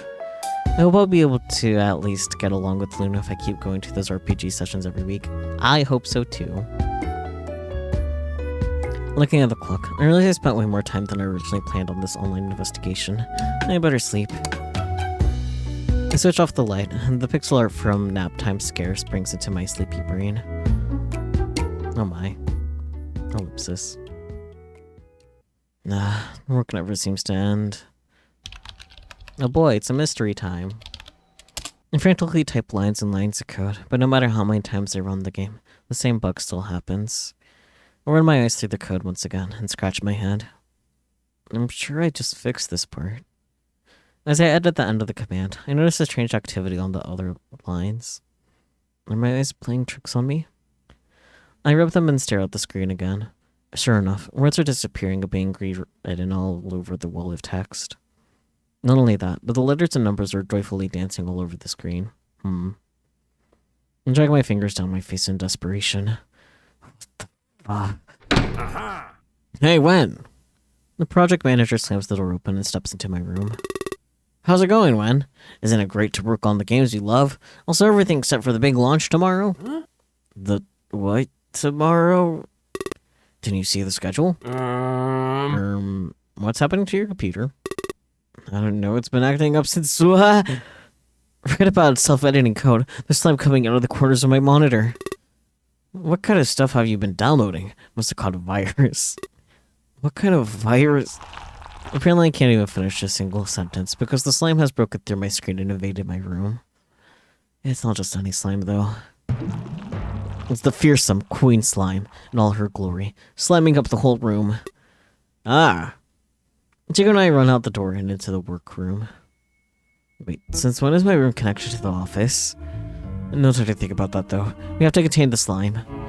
I say we, but Chico's nowhere to be seen. I'm on my own trying to hold the door closed and stop the queen from getting into the office. And she's freaking strong. I put all my weight against the door, but it's futile. Slime starts seeping through the gaps. Hey, boy, have courage. I look out to see a familiar black cat sitting, all prim and proper atop a desk. Huh? Luna, where's your owner? No time for this one. Only you can defeat the monster. How? You must access the power that resides within you. Can you be more specific? Queen Slime is still pushing against the door, and by the sizzling sound she's starting to dissolve with her... And by the sizzling sound, she's starting to dissolve it with her acid. There's no time. Do a quick reading will have to There's no time, so a quick reading will have to suffice. Huh? I'm not sure how, but Luna produces a pile of playing cards and selects 3 of them, arranging them side by side. Turn the cards over. Still pressing against the door, I reach toward the cards and quickly flip them over. They look strangely familiar. Yeah. And these cards represent from left to right, past, present, and future. Queen Slime is not giving up. I'll only have the time to explain one. Which do you choose? Oof. Past, present, or future? Which do we choose? What do you guys think?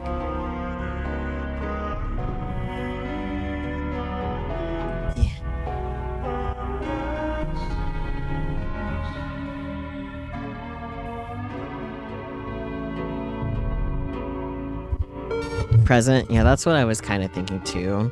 Like, I was a little more torn between, like, present and future, to be honest. But present makes the most sense, because, you know, be present in the present type thing or something.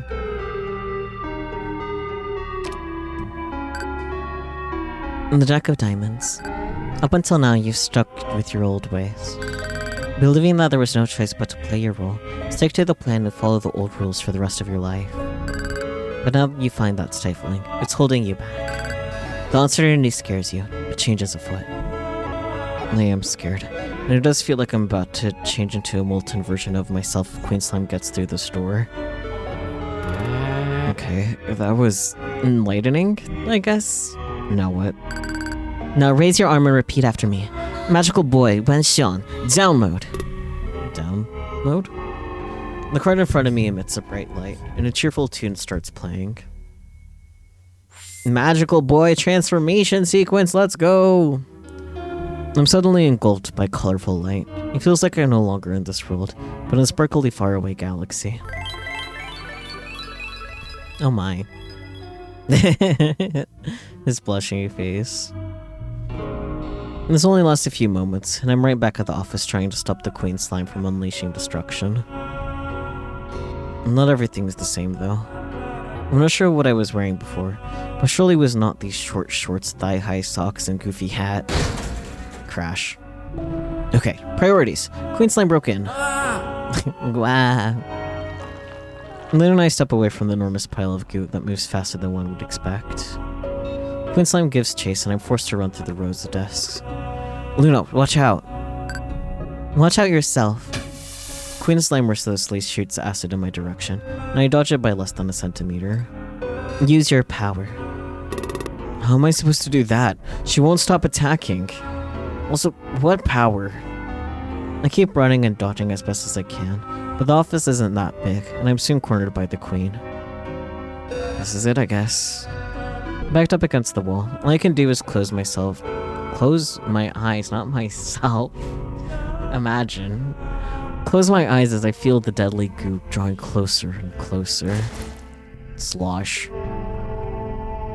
Expecting the sweet embrace of death, I open my eyes to see that the slime has suffered a direct attack from none other than Kawa.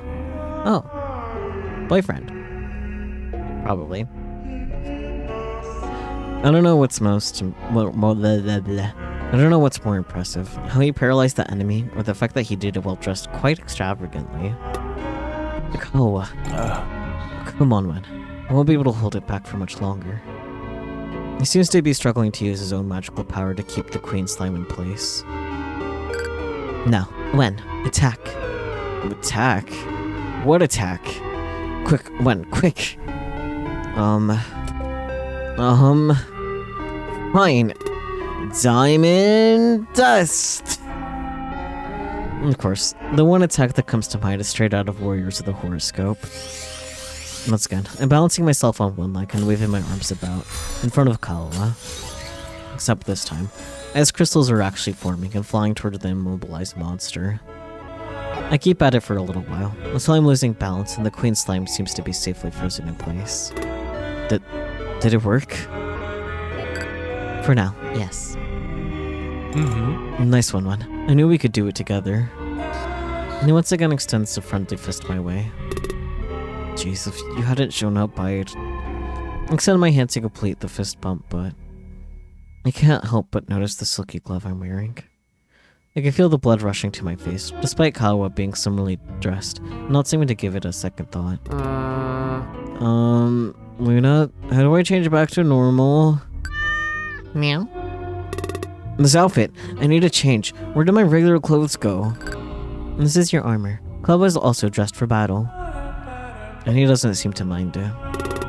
Yeah, alright, but I don't want to be a magical boy. I blurt out and feel the childishness of my words sinking in. And then a strong wind blows into the room from one of the open windows. I turn to look in that direction and see a strangely familiar silhouette climbing in. I'd hope you'd at least be honest. Wait, you're... Pee pee pee pee. Pee pee pee pee. Pee pee pee pee. I blink and I'm back in my room, covered in a cold sweat and tangled with my sheets. What the heck? That was quite a dream. I get a feeling that I'm close to remembering something important. Oh boy. Wednesday. Ian. Yo, Wen. Huh? Yeah, alright, Wen. We've been calling your name for a while. Yeah, dude. You were totally spacing out. Sorry. I'm kinda tired. Not enough sleep? Maria up all night gaming? Do I want to talk about this? Actually, I had the weirdest dream. I'm fine, guys. Let's get to work. I kind of want him to spill the beans about his dream, but also I feel like this might not be the right crowd for it. You know? What do you guys think, though? It would be kind of funny to just tell them and see how they react, though.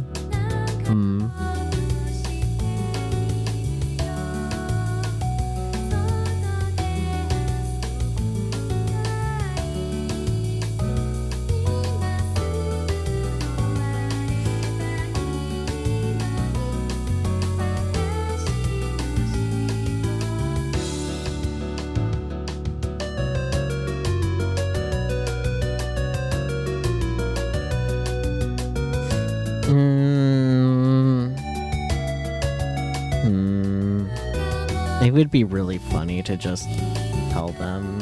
You know what, fuck it, let's tell them. I did sleep, but I had the weirdest dream. Ended up blurting out before I could stop myself. Oh, wanna share? That's okay. Oh, weird how? It was debugging Healing Quest. Jeez, lame. How workaholic are you? And then project manager Chico showed up and the Queen Slime broke out of the screen. That Queen Slime issue is really getting to you, huh? Yeah. And then I had to fight her, and my friend's cat showed up, and then... crap, I really don't want to get into the magical boy aspect of it. And then... I guess I don't remember the rest. That's all. And what color was the cat? Yeah. Anna pops out of nowhere, jumping right into the dream analysis. She was black. Okay. So is it like a sign of bad luck? Not really. Dreaming of a black cat has to do with your independence and creative energy. It can mean that you're afraid of trusting your intuition. My intuition? I've also heard that can mean that you're refusing to acknowledge your feminine side. I'm reminded once again of my flashy costume. Why is her analysis spot on? Oh? I wonder what that means. Hey guys, what's going on? Are we doing dream interpretations? Yeah, bad timing. As I said, I don't remember the rest. Let's get to work before Queen Slime freaks out. Okay. It's unlike me to just share stuff like this out of the blue. Ooh. Beautiful. It's embarrassing, but I guess I got some insights out of it. But I could have asked Anna about those cards. She looks like a high school art teacher. Of course, her analysis of a dream she knows almost nothing about is spot on. Yeah, you're right. Oh, Skullblock. Maybe now would be a good time to toss pizza and tots into the oven if you haven't already. Yeah. Also, who was the familiar silhouette in the end? Oh yeah, dinner. Yeah, dinner. Buddy. Gonna grab you and shake ya. You almost forgot about it? I'm gonna grab you by the collar and shake you. Busy with chemistry? That's fair. In spite of it all, the week flows normally as I count the days until the start of our RPG campaign. And that's all I need to unwind. Saturday can't come soon enough. Oh my. Well, it just came. Look at that, buddy. We can skip through time. On off-duty guard. Another round, barkeeper. You sure you can pay for that? Not me. Today it's all on Sir Etsukir. That's right. Tonight's on me, brothers and sisters. A table full of knights with half their armor taken off merrily celebrates in the tavern. Etsuka has been promoted to captain, and this is her celebration night. On a dais to the side, the beautiful Choldobor Seeger sings a song about the heroes of the glorious past, a specific request by the rowdy knights. Speaking of, oh boy, 100 milliliters of 0.5 m solution of potassium bromide is diluted to 500 milliliters. What is the new concentration?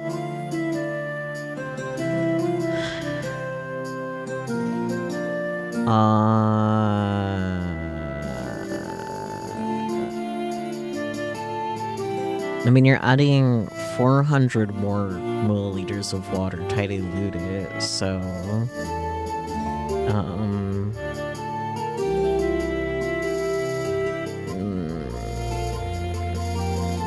numbers. I don't know that kind of chemistry math. But yeah, I can tell you've added 400 more milliliters of water to it, so there's that. Thumbs up. Where's the Peacher creature? Peach, there's chemistry math. Maybe you know something. M equals moles / liters.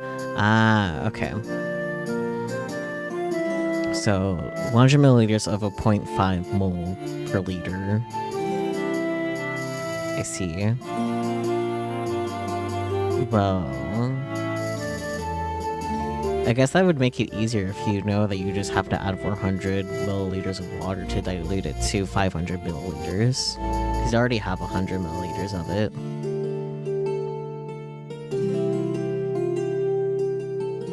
I still don't know what you need to do from there, man. I haven't taken chemistry since high school.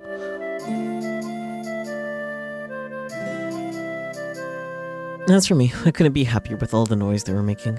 I desperately need to avoid attention after all. Sitting in a corner with a hood half covering my face, I keep looking at the door, wondering if they can find me here. Sure enough, my fears turned into reality.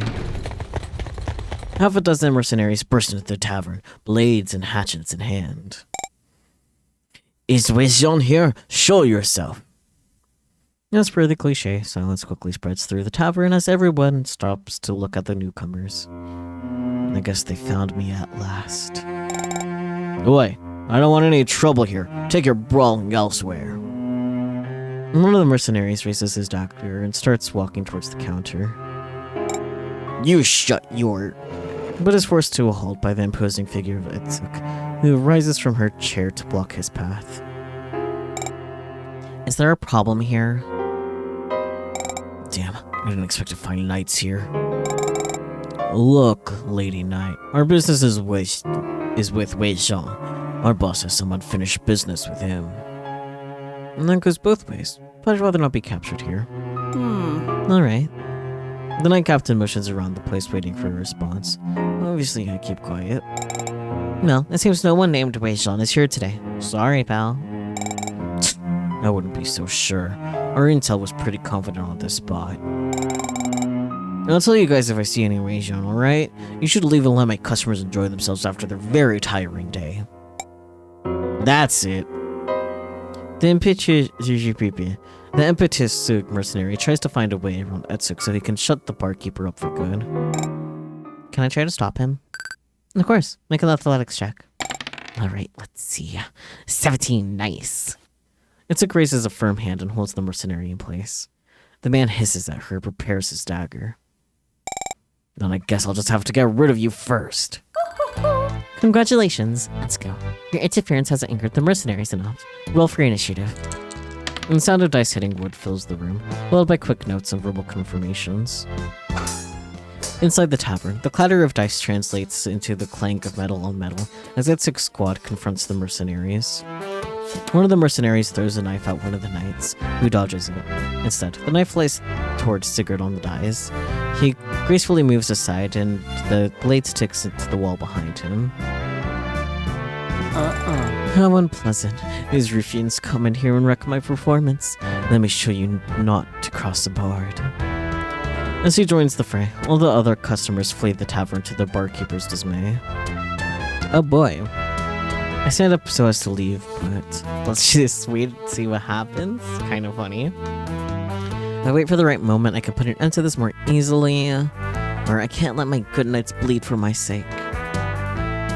I am more inclined for the middle one. Wait for the right moment, put an end to this. I can't risk everything by exposing myself. Instead, using the skills I learned on the streets, I sneak behind one of the tavern's columns. From there, I watch as the fight plays out. Stand your ground. Though the knights are trained in combat, there are fewer in number. To make up for that, they stick together and support each other. Surround them. They can't last forever. Sure enough, blades start finding their ways through the gaps in their armor. Etsuk does her best to keep the morale of her troop. What kind of bullying is this? Leave these noble men and women alone! The bard jumps from the dice to the nearby table and grabs his loot. The melody that ensues is lonely but sweet. For 1 second, my eyes almost close completely. 3 separate bumps follow the end of the song. That's how many mercenaries have fallen asleep due to the enchantment. Amazing. You have my thanks, Mr. Bard. That's your service. Now, everyone, regroup and begin the counterattack. The tides have turned in favor of the knights. They finally start taking out the mercenaries and making progress toward their leader, who proved a more challenging foe than expected. Itsuk attacks once and twice, her sword slashing nothing but air. The leader is very nimble on his feet. Come on, just one hit. As if answering my prayers, Insect takes a deep breath and unleashes a quick succession of blade arcs toward the enemy. The first one forces him to the right, which is exactly where the second strike is aimed for. Damn it, she's good. He curses while grabbing his wounded arm. Now it's my turn. Coming out of my hiding spot with staff in hand, I know exactly what to do. I place a hex on him. Dark little clouds puff from his mouth as the effect clouds his mind. Next, I swing my staff as if striking a huge, invisible bell. The sound is very real to the mercenary. The sudden burst of pain makes him grab his head and almost drop to the floor. What's this? Rei-Jean, that's where you were. Sorry about this, fellows. This is the knights in the part who had fought in my defense. Worry not, Mr. Mage. These guys seem like trouble anyway. Besides, being very impolite and nasty. Still clutching his temples, the enemy leader has no choice but to accept he was now on the losing side. Damn it, Rei-Jean, this won't be the last you see of me. With trained maneuvers, the enemy leader dodges his way out of our reach and leaves to the streets outside. And so, it comes to an end. Congratulations, that was your first combat. Is this space alright for you, Sigurd? It takes me some time to find the right spells during my turn, and I feel like I learned much more in the last hour than I did reading this wall as a text in the rulebook. And that's right, you learn much faster by playing. As for the spells, I used to have the cards for the ones I use most. Let's see if I can bring them next time, okay? Woohoo! Oh, I'd love that.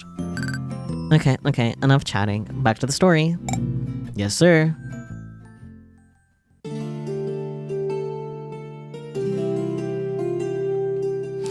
The tavern is a complete wreck, filled with the moans of the injured knights. Although my magic is not able to heal, Sigurd's is. Both help 8-6 comrades to their feet, while also trying to clean up some of the mess. I wonder where those mercenaries came from. I'm usually familiar with sell swords from around here, but I've never seen those guys before. Oven preheating, let's go. Peculiar. I heard some rumors about them, but as far as I knew, their turf is usually over at Burmo's Empire. I'll turn to the entrance where the voice came from. Is that you, Commander Rexus? The sound of heavily plated boots prefaces the entrance of a tall woman. Even more menacing and stronger looking than Insuk herself. The giant axe on her back is all the evidence I need. I heard about your promotion today, Insuk. Please accept my apologies for only being able to congratulate you in such poor conditions. Insuk and her knights promptly stand at attention, despite whatever pain their injury still causes. Commander, the honor is mine. At ease. You are all still off duty. Please rest and relax. It is rad armor, correct? Good to see you, Commander Rexus. Is your old man still ruining every other meal over at the fort? Indeed he is. At least he doesn't charge as much as you for it, old friend. Well, that is because I actually know how to make food. I'm sure you do. Of course, the barkeeper is never just a random NPC, is he? Shh, Andre, let her continue. Letsko lightly slaps my arm, smirking. Barbara raises an eyebrow at us. However, before I can process the implications, she continues narrating. Anyway, and what brings you here, Commander? We're now sitting around one of the few tables left standing. The barkeeper serves a free round of ales in appreciation for us getting rid of the troublemakers. Have you heard about the tension over at the border of the Burmo's Empire? Of course. In every tavern in the 10-mile radius, we hear the same song. The Empire has its sights on the lands of House clans. I've heard it as well. It's part of the reason why I'm passing through this town. An old acquaintance of mine set me up in the past, and now I need to set things straight with them. These mercenaries sent after me came from the Burmo's Empire.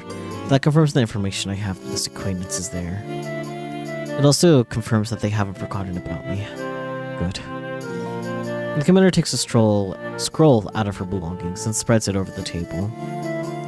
It's a map of the region containing the 3 states we were discussing. And the rumors are right. My sources can confirm them. But then, Commander, Is it true that our king will fight to protect them? Whether or not the king will declare war on the Burmose Empire is yet to be determined. It would make sense. House Clan's been an ally to the king ancestors of the Arbolt Kingdom for the last centuries. The sudden interest in the lands of a neighboring ally by an expanding empire sounds like a direct threat. On the other hand, it's not like House Clan was ever an actual vassal to the Arbolt Kingdom. They were just a neighboring state on friendly terms. House Clan is also on the kingdom's main provider of Kajitama nuts, a key component for crafting magical instruments. I feel like the real reason behind all of this might have something to do with that. For that matter, much of the king's decision will depend on how well you can perform the mission I have for you, Etsuk. Yes, sir. As for you two, honorable bard and prodigious spell weaver,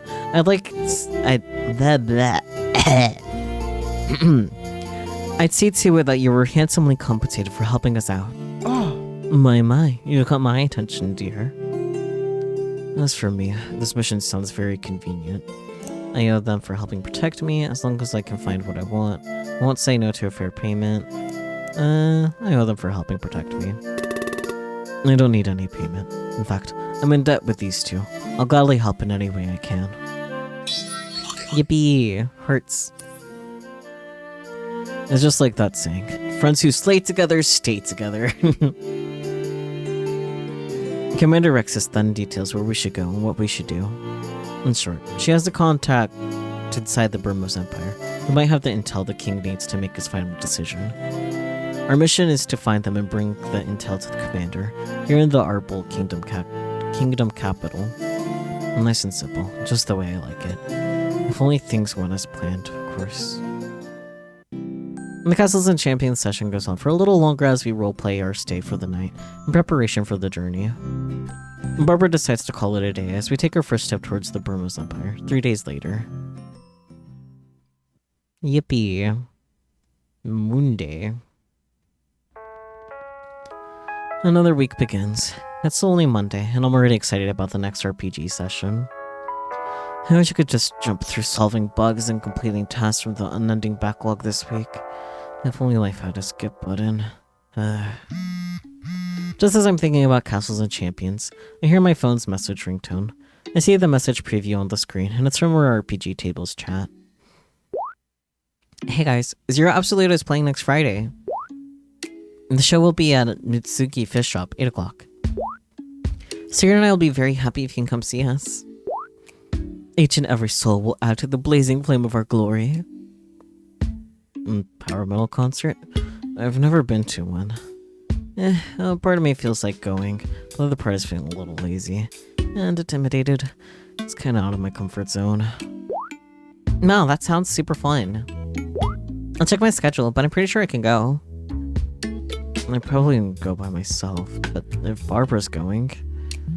Okay, I think I can make it too. Yay! We'll see you there. I throw myself on the bed. I cover my eyes with my arm and close them for a bit. That's right. Ezuko used to play in a band in high school too. I start reminiscing about our school days when a particular memory comes to mind. My eyes snap open, and I get a little flustered from remembering what happened at the time. Pizza and tots in oven, let's go! No, boy.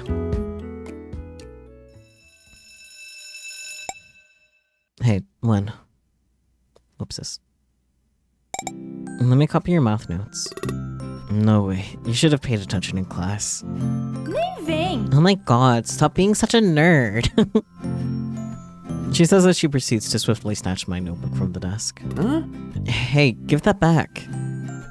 I stand up and try to get my notebook back, in vain, while Barbara waves it out of my reach. She's quite taller than me. Damn, that's bullying. I keep being all your perfect notes till I'm the queen of knowledge. She runs away, and I'm left alone in the classroom. The school bell rang a few minutes ago, and everyone was already gone while I was writing down some final notes. I fall down to the chair again and mutter under my breath. That obnoxious girl. Ugh. And hear the sound of the door hitting the desk as someone who clearly isn't from this classroom walks in. Andre? I break up my silent tantrum to see a girl calling me. No, hey, let's go? I think that's her name. Have you seen Barbara? I feel a vein on my forehead twitch. Aff. Oh, yeah, I've seen her. She just stole my notebook and ran away. Let's go, Sweat Drops. No, sorry to hear that.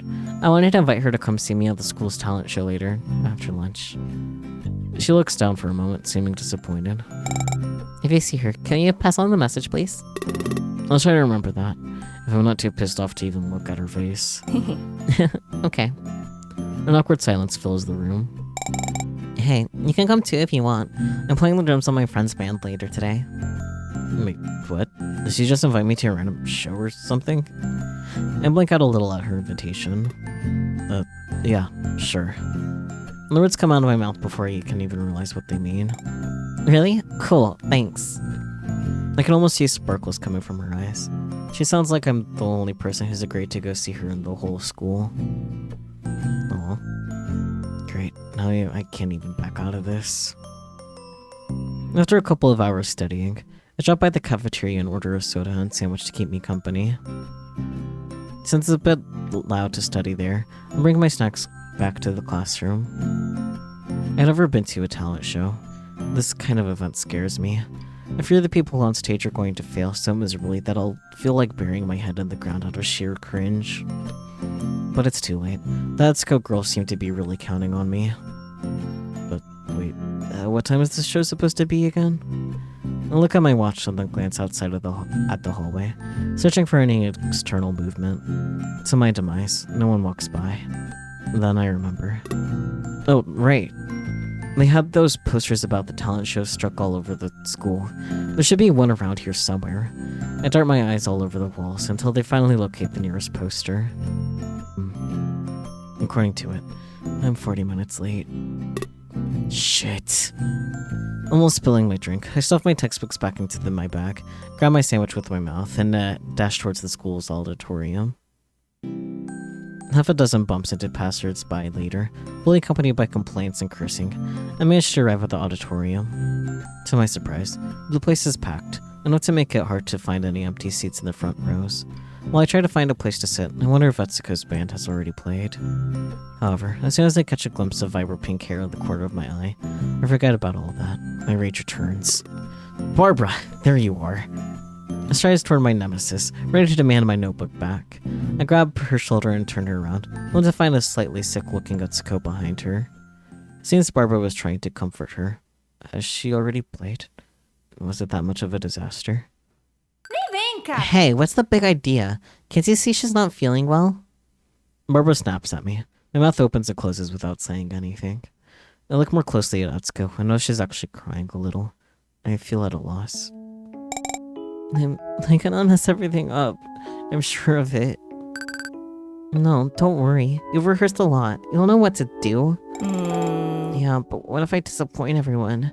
My hands are shaking. I can barely hold the drumsticks right. I have no idea what to do in this kind of situation. Etsuko looks like she could pass out from pure nervousness at any moment. Something about this makes me feel very frustrated. Thinking back about how happy she was when I said I was coming, it's pretty obvious she really wants to play. I know she wants to be on stage. As I come to, my face is less than 1 foot away from hers, and I'm holding her hands in mine. Did she want us to hear your music? Did you invite me here to watch you play? Please, let me hear that awesome song of yours. I'm sure it'll be amazing. He spat this cheesy crap with unprecedented determination. I have no idea what came over me, but I can hold on to this confident facade if that's what it takes to calm her down. Etsuko looks at my face, astonished. Even though I can't see Barbara, I can just imagine her jaw dropping at the situation. Etsuko slips one hand out of mine to wipe her teary eyes. Yeah, I really want to play. Just then, the announcer calls the next participants to the show. And now, our last participants. Coming to the stage is Etsuko's band. And there's a round of applause while Etsuko pulls her other hand and walks hurriedly to the stage, along with her band's vocalist and guitarist, both from her class. I watch nervously as she arranges herself by the drum set. It's pretty weird, feeling this anxious for another person. Barbara also looks pretty nervous for Etsuko. Good afternoon, everyone. Thanks for coming, and I hope you enjoy the show. The vocalist greets the audience. The band members all take a deep breath, and Etsuko claps her drumsticks together. Then the music starts. I never heard the drums live before in my life. It's totally different from listening to a recording. It feels like the whole auditorium reverberates the song's beat. Damn, I gotta admit, this is much cooler than I expected. The band plays a famous national rock song. One of those that, no matter how old you get, always makes you want to jump around. I can't say if they're playing it right, but to me, it sounds pretty badass. Before I know it, the song's over and applause fills the auditorium. Seems like it was a success. I'm really glad for Etsuko. Speaking of which, I better see how she's doing. I quickly grab Barbara's attention, and we both go towards the stage to meet our drummer friend. Etsuko, you were awesome. Oh yeah, I just held her hand and said said some really stupid stuff. How do I look her in the face now? Hey! Andre, Barbara, thank you so much for your support. I couldn't have done it without you. Huh? Who the hell is Andre? Etsuko turns to me with a slightly confused face. Oh? Isn't that your name? That's my Brazilian name. I also have a Chinese name, Wenxiao. Yeah, but I call him Wen because that's shorter and easier. And wrong, but okay. Oh, I'll be sure to remember that one.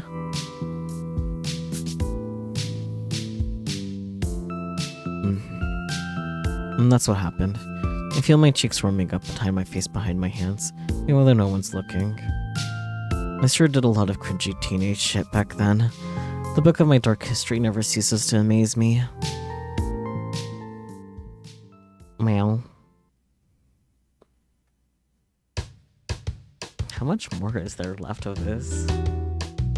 And yet another day at work begins. Back to the wondrous world of book solving. Some time of programming passes by. I realized how much I was slouching in the chair, so I paused to stretch my back. The next I think about an article on programmer health problems I read the other day. Back pain, carpal tunnel, neck and eye strain. Am I getting enough sunlight? As I started to feel sudden tinglings in my wrist and doubt my workstation's ergonomics, the product manager pops into the room. Listen up, everyone. We've chosen the release date for Healing Quest. By the way things are progressing, our aim is to have a beta version ready in time for a huge festival. Oh, nice. That's the biggest game showcase of the year. And that means we're submitting our game to the event, huh? It's the first time a game I work on is getting featured on such a large-scale competition. Well, I guess our workflow is only getting more intense from now on. Things are gonna look much better for my newfound programmer pains. Oh boy. A couple of hours later. Yo, Glenn, wanna go grab some lunch? No thanks.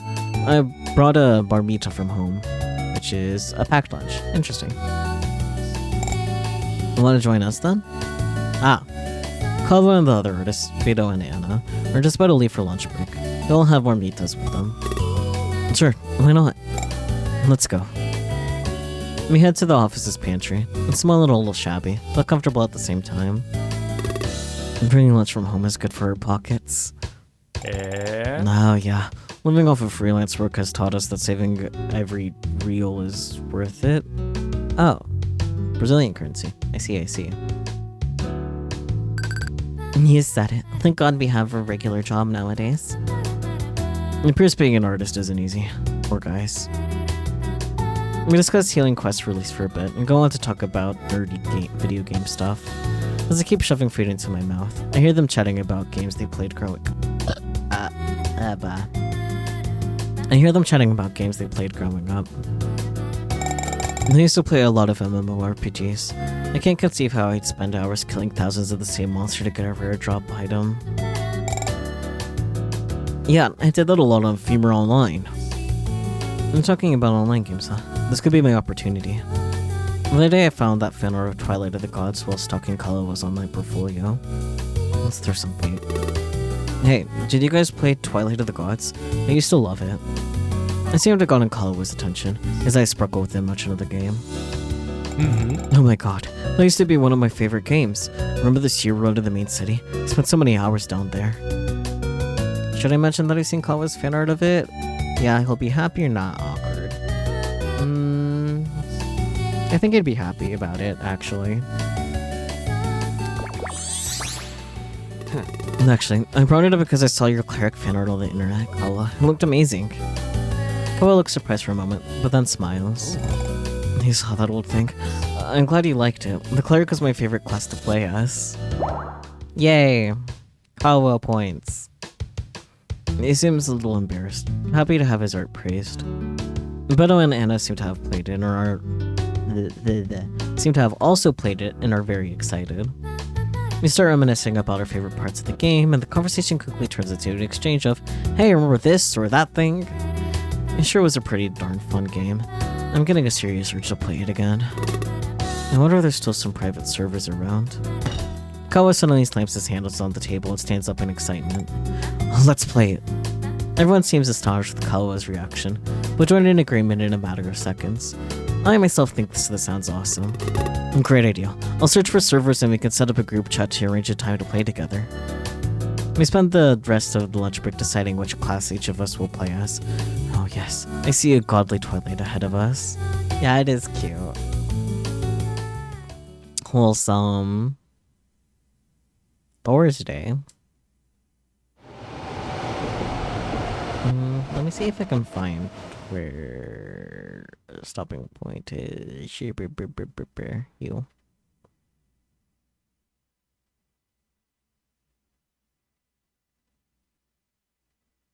Am I playing the demo? Oh, I have the full game, not just the demo. Silly me. Well. Silly me. I don't know why I thought I had the demo. I have the full game. Silly me.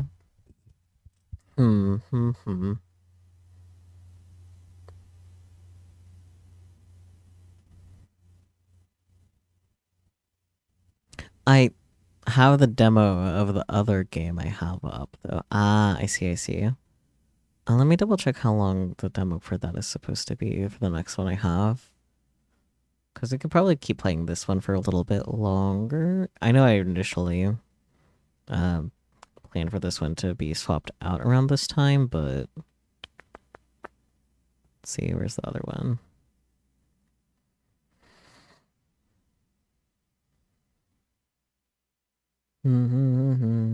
Ah, this one.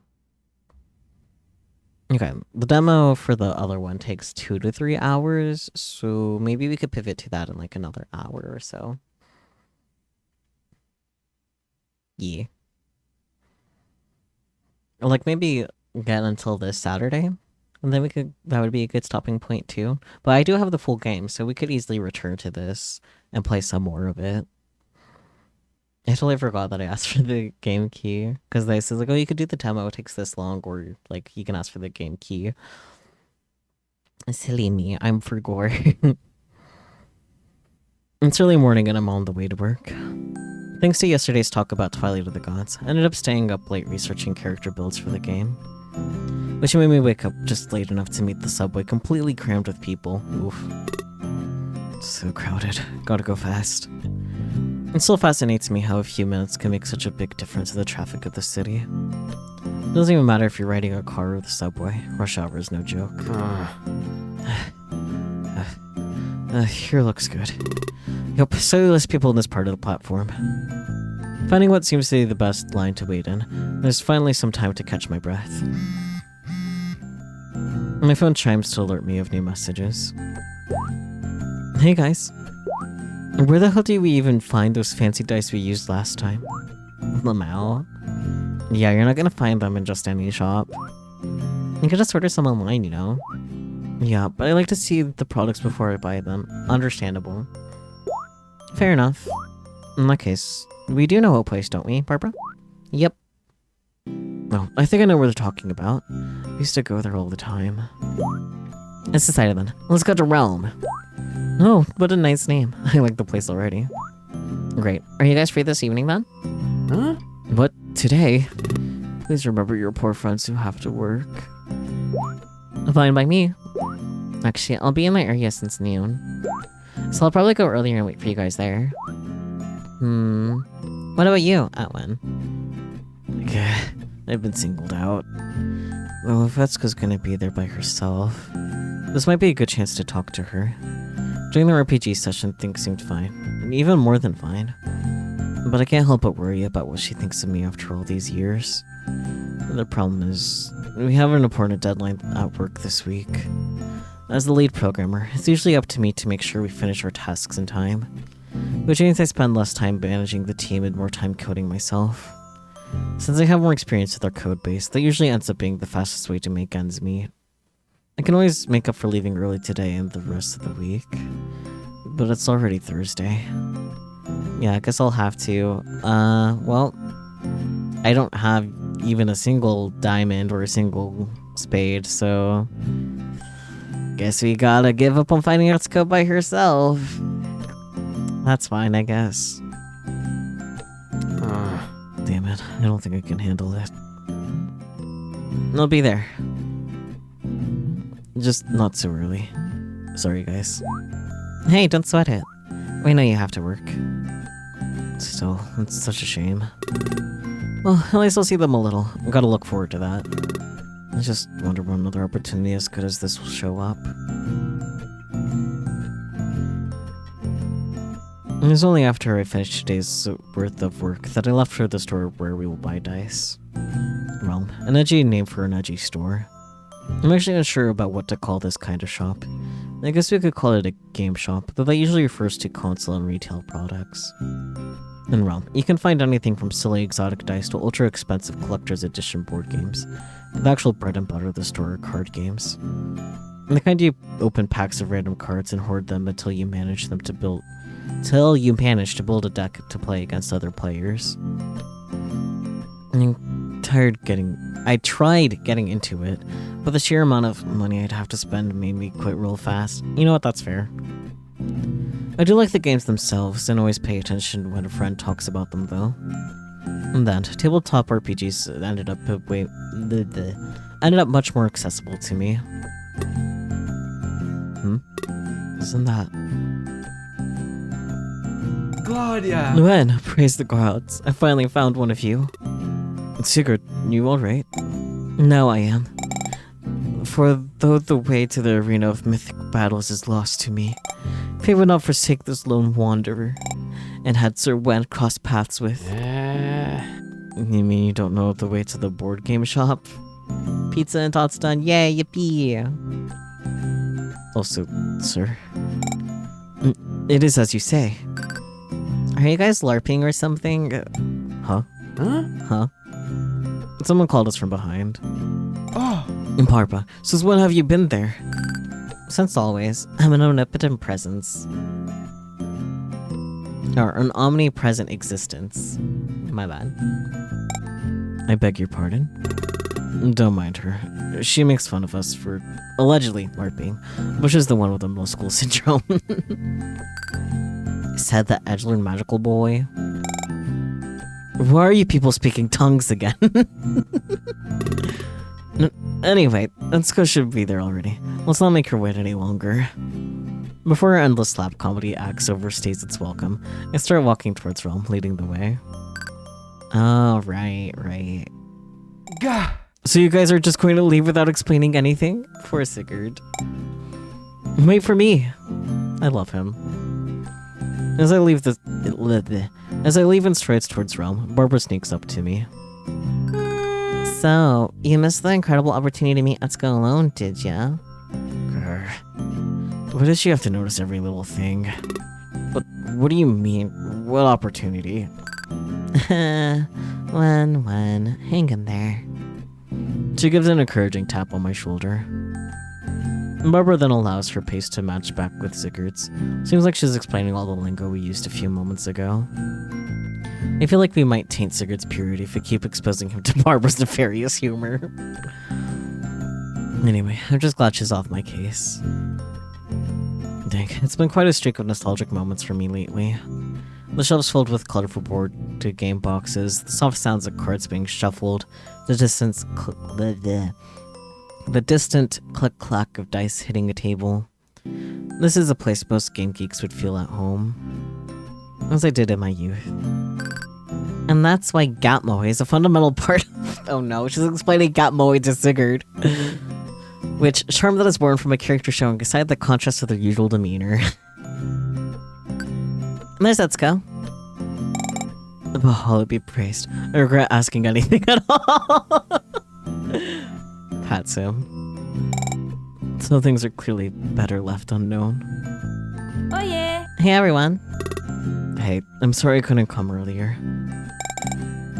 You're not the only one that failed her honored friend. I'm the one that asked for help but ended up lost on the way here. Don't worry guys, it was actually good. I could take my time looking through all the games we used to play. Amazing. Nah, you guys are lame. Do better next time. But you just arrived too. Haha. Oh, that's the Sukomi thing, isn't it? Which, assertive comments by the straight man in a comedy duo usually highlighting the absurdity of a situation. The contrast is the bulk, eh?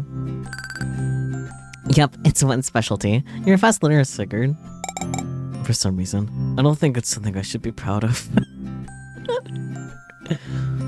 And thus begins his descent into darkness. Oh no. And here are the dice. Knock yourselves out. Oh. There's so many. And there are people who like to collect tons of them. I can see why. There's so many interesting patterns, and they come in matching sets too. It's definitely one of the most common rabbit holes of the hobby. Rabbit hole. Ué. You know, Sigurd, for someone with such alternative and underground tastes, you seem to have had rather little contact with this part of geek culture. I've been wondering about that too. Isn't power metal full of fantasy tropes? You're right, lots of power metal songs are about heroic warriors, dragons, and epic journeys. But it was very hard to come by anything fantasy related where I come from. Huh? What? Really? No anime events and such? Uh-uh. I actually discovered many years later that there were events in even a few geek-oriented shops, but I had no way of knowing back then. It was the countryside, you know. Broadband internet services couldn't reach most places there. My family only turned the TV on to watch soccer. I had no way of interacting with other like-minded enthusiasts. But if it's different now, or he's still catching up. It's all a matter of bad timing, Sir Wen. Bad timing? Yeah, I moved here when I got into college. Smartphones were getting really popular by then. But I was too busy adapting to everything else in the big city and the college lifestyle itself. When I was in school, if there was a group project, there was always the kid with a computer, usually their parents. But in college, it was the other way around. Everyone had a PC except that one person without a computer. Guess who that was? Oh, I see what you mean. It's come a long way, though. If you guys think Sigurd looks kind of lost now, you should have met him back in the day. Thank the gods I had this wonderful friend to teach me the ropes. Things like the best subway stations to switch trains at and all that. Yay! And now I have all of you too. Aww. Then prepare yourself, we're just starting. There's so many very interesting things I can teach you about the darkness of humanity.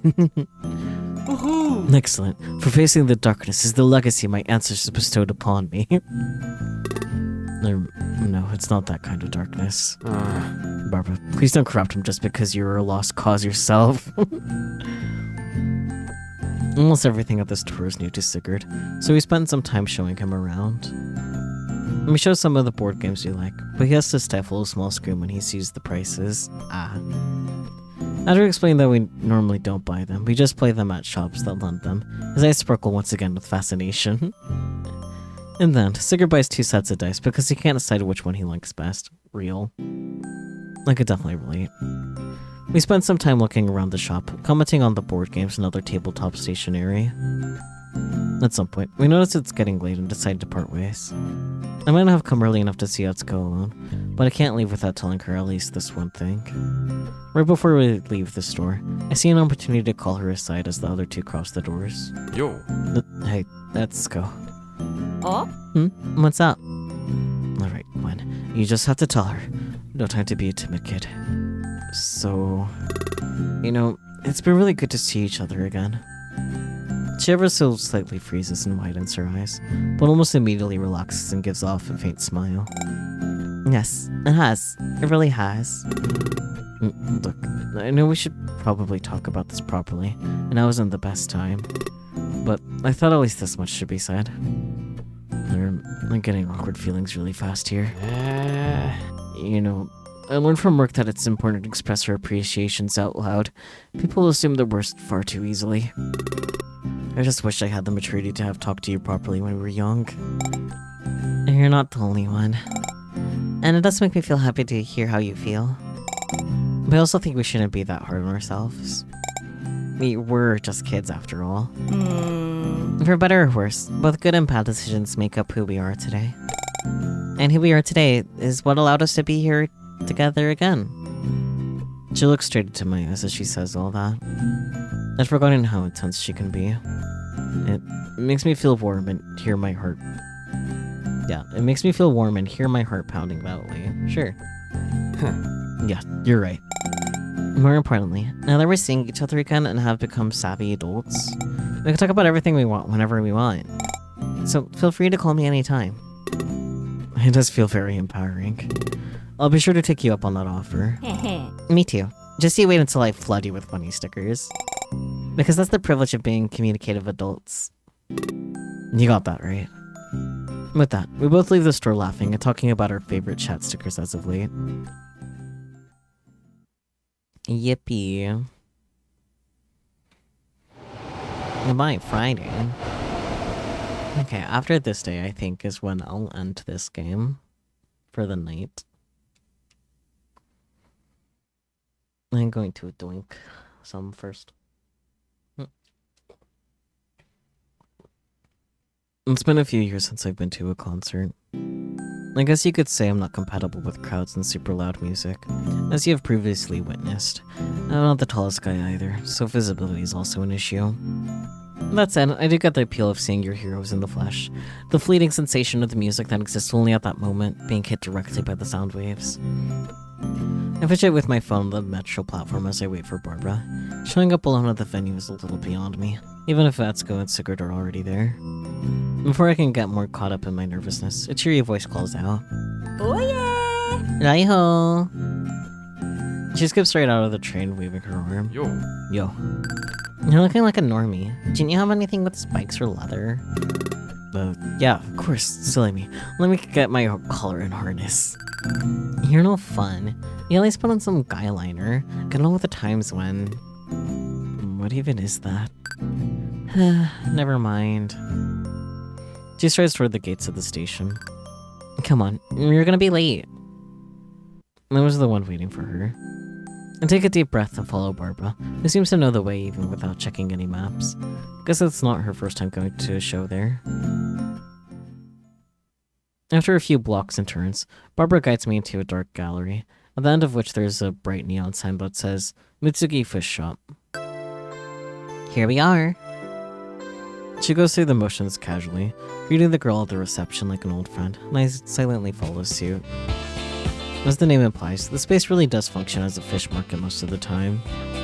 The walls covered in light blue tiles and the lingering smell of fish are constant reminders of this, despite the colorful party lights and the sound system that have been set up that has been set up around a makeshift stage. To my relief, and perhaps to Zero Absolutist disappointment, there isn't really much of a crowd. Everyone there looks like they're in their element though, even an old lady in a leather jacket who is cheerfully sipping a drink at the bar. Woohoo! Ah, our loyal fans have arrived. Oh yeah! Hey guys, there you are. Atsuko and Sigurd approach us. Hey. How are you guys doing? Zero absolutely is ready to destroy. He throws his long platinum hair over his shoulder. He means we're doing good. Sigurd is always pumped after Metal Oba greets us. She waves at the old lady at the bar. Oh, is she your grandma? It's nice that she supports the band. No, not at all. Metal Oba is a regular metalhead, a real veteran of the scene. Thankfully, she's taken a liking to our sound. She is a wise sage. And as per her wishes, I will be going all out tonight. We always go all out. We sure do. Atsuko and Sigurd seem to be in sync in a funny way. I wonder how it started, or it's none of my business though. I wonder. How did you guys start this band?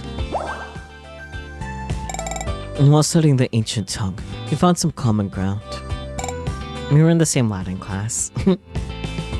Claudia! From that moment on, I knew it was our destiny to fulfill the prophecy. We were assigned to do a group project together. We conquered countless challenges, and even when it seemed hopeless, we managed to make it through our bonds of steel. And we got a passing grade, even though we had to pull a couple of all-nighters. I think we became pretty good friends then. I'm no stranger to all-nighters. I see. Tough group projects like that will really strengthen a bond, huh? By the way, Sigurd, you're already sounding like a true medieval bard. Be at the world of Power Battle RPG, get a good character is essential. You guys better prepare yourselves for our next session. Don't go easy on me because I'm a beginner game master. You're gonna wish you hadn't said that, Sig. Yeah? Etsuko chuckles that Sigurd looks truly worried. Hearing Etsuko's laughter so many times these last few weeks makes me feel like we never stopped hanging out, despite the 10-year leap in time. I can't help but smile as well. From the corner of my eye, I notice Barbara glancing back and forth between Etsuko and myself, a grin spreading across her face. Somehow, that makes me smile a little. Huh? Hey, Sigurd, isn't that the Scarecrow Killer's vocalist? Huh? Oh, yeah. I'm a big fan. Introduce me. You know her, right? Of course, I know her from way back when. Before Sigurd can finish his sentence, Barbara is dragging him toward a mohawk sporting girl. Etsuko and I are left alone. When are you guys up? We still have a little until we have to go set up. I might as well have a drink before it's time. Want anything from the bar? Nah, I'm good, thanks. I'm not gonna risk drinking embarrassing myself this time around. You know what? That's fair. Flashes of my own recent musical performance at the karaoke bar go through my mind as through my mind and my admiration for her grows. Compared to high school, Etsuko seems much more at ease before a concert. You don't look nervous at all. As she speaks, Etsuko attempts to snap open the can in her hands, failing a couple of times as her short nails slip from the pull tab. Is that how it seems? I'm trying to keep it cool, but... Before Etsuko can finish her sentence, the lid finally comes off her drink, and its contents gush out without warning. Oh dear. Yeah, crap. Etsuko stares hollowly at the can fizzing out of her hand, dripping onto the floor. God, what a mess. I got it, don't worry. I snatch a few napkins from a nearby table and offer them to Etsuko, taking the drink from her hands so she can dry herself off. As she does so, I take the opportunity to kneel down and quickly dry the small puddle with another handful of napkins. There we go. I look up to her to see an unexpectedly timid expression I hadn't seen in years. Almost fooled you. I guess I'm still nervous after all. To be honest, my heart's racing. I get back up to high level, taking the damp napkins from her hands and balling them up along with the ones I'd used. I quickly toss them away. You've been doing this for quite a while, playing together as Zero Absoluto. But this is our first concert since I got back from my time abroad. Even though we've rehearsed a lot, who knows if we'll all be on the same page when it's the real deal. Abroad? First time I've heard of this. Setsuko was out of the country and I didn't even know. It goes to show how we disconnected completely in the past years. It's a bitter thought, but I shake it off and focus on the matter at hand. Etsuko is standing in front of me, here and now. This time, I won't run off. Even if there's just a few people who came to see us here, I can't let them down. We owe it to the audience, too. Etsuko stiffens suddenly, as if she noticed she dropped her guard in front of an enemy. Oops. I guess I'm rambling now. My bad. No, it's okay. Keep going. Etsuko hesitates, but finally speaks again. It's been a while since I got on stage. I keep thinking, how did I do this? Was it always this hard? Her past bass player is the chill one, but she isn't here yet. My hands are shaking a little. Even though she seemed to laugh without a care moments ago, her smile is a bit strained as she stares at her palms. Caught up in the deja vu, I leap 10 years back in time and reach for her hands. Oh my. And they're cold and a bit unstable, and also callous just below the base of her fingers. It's palpable how much she's put into this, and I get slightly lost in the soft and rough unevenness of her palms. They're not the same as they were back then, and that thought suddenly jolts me back to reality. My mind catches up to my body, and I can't look her in the eyes, but I can't seem to let go of her hands either, so I start babbling. It'll be fine. I can see how much you've practiced, and I think you're really awesome for putting yourself out there, even though it's nerve-wracking. And, you won't let anyone down, no matter what. You'll reach the audience. Just like in the talent show back then, I finally managed to face her, and she stares blankly for a couple of seconds before chuckling once again. Thank you. I realize now that my hands are sweating and I let go of her. Sorry, that was, No, my hands are really cold. Now they're all warmed up and not shaking anymore either. I think maybe I transferred a bit of my nervousness to you, so... She grins at my flushed face. Thanks for that, Len. I still realized that up until this point, Asuka's been calling me by my first name, Andre. She used to call me like that before we became friends. Hearing the name Len in her voice after so long makes a warm feeling blossom in my chest. I'm a bottomless pit of nerves, so I'm available anytime. Cute. I might take you up on that again. But really, I do feel a bit better now. I mean, I've improved since high school, but that talent show was a good reminder. It's never easy, but the adrenaline is part of it, and I'm excited Sig said he'll try something new tonight. Oh, really? Yep, let's see how it goes. Let's go! Base is here! Sigurd and Barbara suddenly appear, followed by a massive person wearing sunglasses. Ah, cool. Oh, great, I was getting worried. Actually, she was already here getting some stuff set up backstage. Nah, thanks, Base. No prob. Or, no prob. Giant woman indeed. When, Barbara, this is our bass player. Nice to meet you, Bass. Yeah. She shakes my hand firmly. Is that your name? Barbara's eyes sparkle. Oh yeah! I've heard so much about you. You're even stronger than they say. Thanks. Wasn't that friend of yours going to come too, Bass? Got caught up in some work. Nah, that's too bad. I was hoping he could come. Guys, isn't it almost time? Let's go glances at her watch. You're right, let's go. Good luck. You're gonna do great. When? You're supposed to say break a leg. Let's go Chuckles once again and squeeze away with the rest of Zero Absoluto. Okay, Romeo. Let's get a good spot. Huh? She grabs my wrist and drags me toward the stage. It doesn't take us much effort to get a good spot. After all, the venue isn't particularly full. Perfect. Let's say we can be really close to the band. We're in the splash zone. This is an ocean world. What are we gonna get splashed with? It's wet? Yeah, and emotion. And that's a good thing. Len, you're so silly.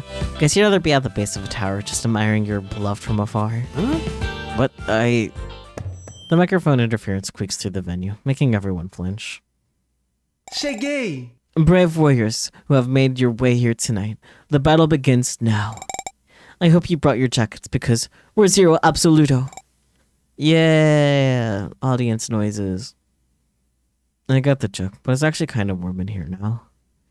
Sigurd is right on the center of the stage, his flashy guitar hanging from his shoulders as he dramatically grips the mic stand. Bass is holding, well, her bass guitar, with the same unreadable expression from earlier. Itsuko's eyes are fixed on her drum set. She looks deadly serious. Closing her eyes for a second, she takes a deep breath and brings her drumsticks together for the countdown. How cute. They start with a bang, attacking our senses with intense riffs right off the bat. I can't fully grasp the melody or the narrative right away, but something about it feels nostalgic. The sounds sure are powerful, but a few verses and something about it feels disjointed. Is this what power metal's supposed to be like? On one hand, is Sigurd looking like he might catch on fire at any moment, guessing between verses as he sings with the over-the-top energy. On the other hand, Base, an icy presence, appears completely unaffected even as her fingers travel at top speed all over her instrument. And then there's Etsuko, who seems to be going into overdrive, desperately trying to bring them together to make a good-sized sound. I mean, I'm no expert, but that's what it feels like. She hits the drums energetically, but every few seconds she steals glances at her two partners who seem to be in different zones, and distress seems to permeate the combination of their sounds. Damn, it must be really hard to get a tempo connecting everyone with this much craziness going on. The chorus comes by, and a fist rises beside me. It's the metal Oba, pumping her fist in the air in sync with Etsuko's beat. I immediately feel compelled to join her, even if I don't know the song, and Barbara helps spread the movement. The fist pumping catches on to a significant portion of the audience, and at the same time a more confident smile spreads across Etsuko's face. Taken by the crowd's reaction, Sigurd and Bass seem to have settled on the same tempo as Zero Absoluto is in total sync. With renewed enthusiasm, Etsuko's drumming becomes more powerful. Sigurd lets out a scream in the tone of a voice that did not at all expect to come out of his body, and lifts his hands in the air as Etsuko thunders into his solo. Crap, it's really fucking fast. You can barely see her hands in the blur of the drumsticks and quivering cymbals. She's just so in the zone. Nothing can stop her now. Not even Sigurd backing out the mischievous shine in her eyes as she prepares to. No way is he gonna. Everything happens in slow motion. Sigurd takes sleeping steps towards the edge of the modest stage. Even Bass's eyes widen and he simply jumps off. The audience was getting into it, sure, with the fist pumping and everything, but there were hardly enough people for a successful stage dive, oh no. Sigurd, however, doesn't seem to care at all. I am horrified as I watch his long legs fly over our heads, and the fearful audience members back away, except for one very little metal Oba, whom I managed to grab and pull away from the epicenter of the disaster before it happens. I have no idea what's going through Sigurd's mind as his fall gets closer and closer. But somehow, he changes plans in midair and lands, albeit painfully, I guess, on his feet, dramatic pose included. And despite the surprise, Etsuko carries on with her solo and manages to grab everyone's focus. Sigurd takes the opportunity to quickly crawl his way back on stage, in time to join the band for the final verses. It's amazing how he still has the heart and lungs to sing his final words, bringing the number to its end. Cute. This roller coaster of a show gets the applause it deserves, as well as enthusiastic whistles from their oldest fan, who doesn't seem to care about her near-death experience. Etsuko wipes the sweat off her brow and exchanges relieved glances at her mates. She turns this way and waves at us. Concerts really got their adrenaline going, huh? My heart won't calm down at all. Cute. End of chapter 1. Oh, perfect. Even better stopping point than I thought it would be. Chapter 2, Ripples in the Water. Oh my. We'll have to save that for next time.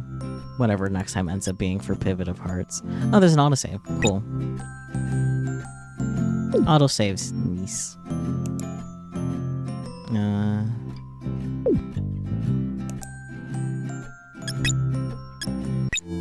That was fun though. I'm enjoying this so far. I think it would be nice to like get back to this again some other time. I don't know when that some other time would be, but it would be fun. I hope you guys enjoyed that as well. Check out Pivot of Hearts. It is available on Steam. It is native for Mac and Windows. Let me double check if it's on Linux too. I don't remember if it's on Linux. I also love the multicultural aspects as well. Like, it takes place in Brazil. I think that's cool. There aren't many things that come, like, take place in Brazil. I'm pretty sure the dev team has to be from Brazil, given one of the language options was Portuguese. It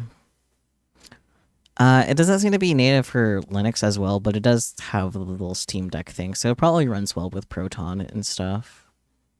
I'm gonna go ahead and get the link to that if you guys would like to go ahead and add it to your wish list. It is part of the Steam Fall in Love Festival, which is very exciting. So it is 20% off right now. Yay. Oh, you can also buy the original soundtrack too in a bundle. Awesome. Very good. But yeah. It's a very fun time. Very good. I'm enjoying it.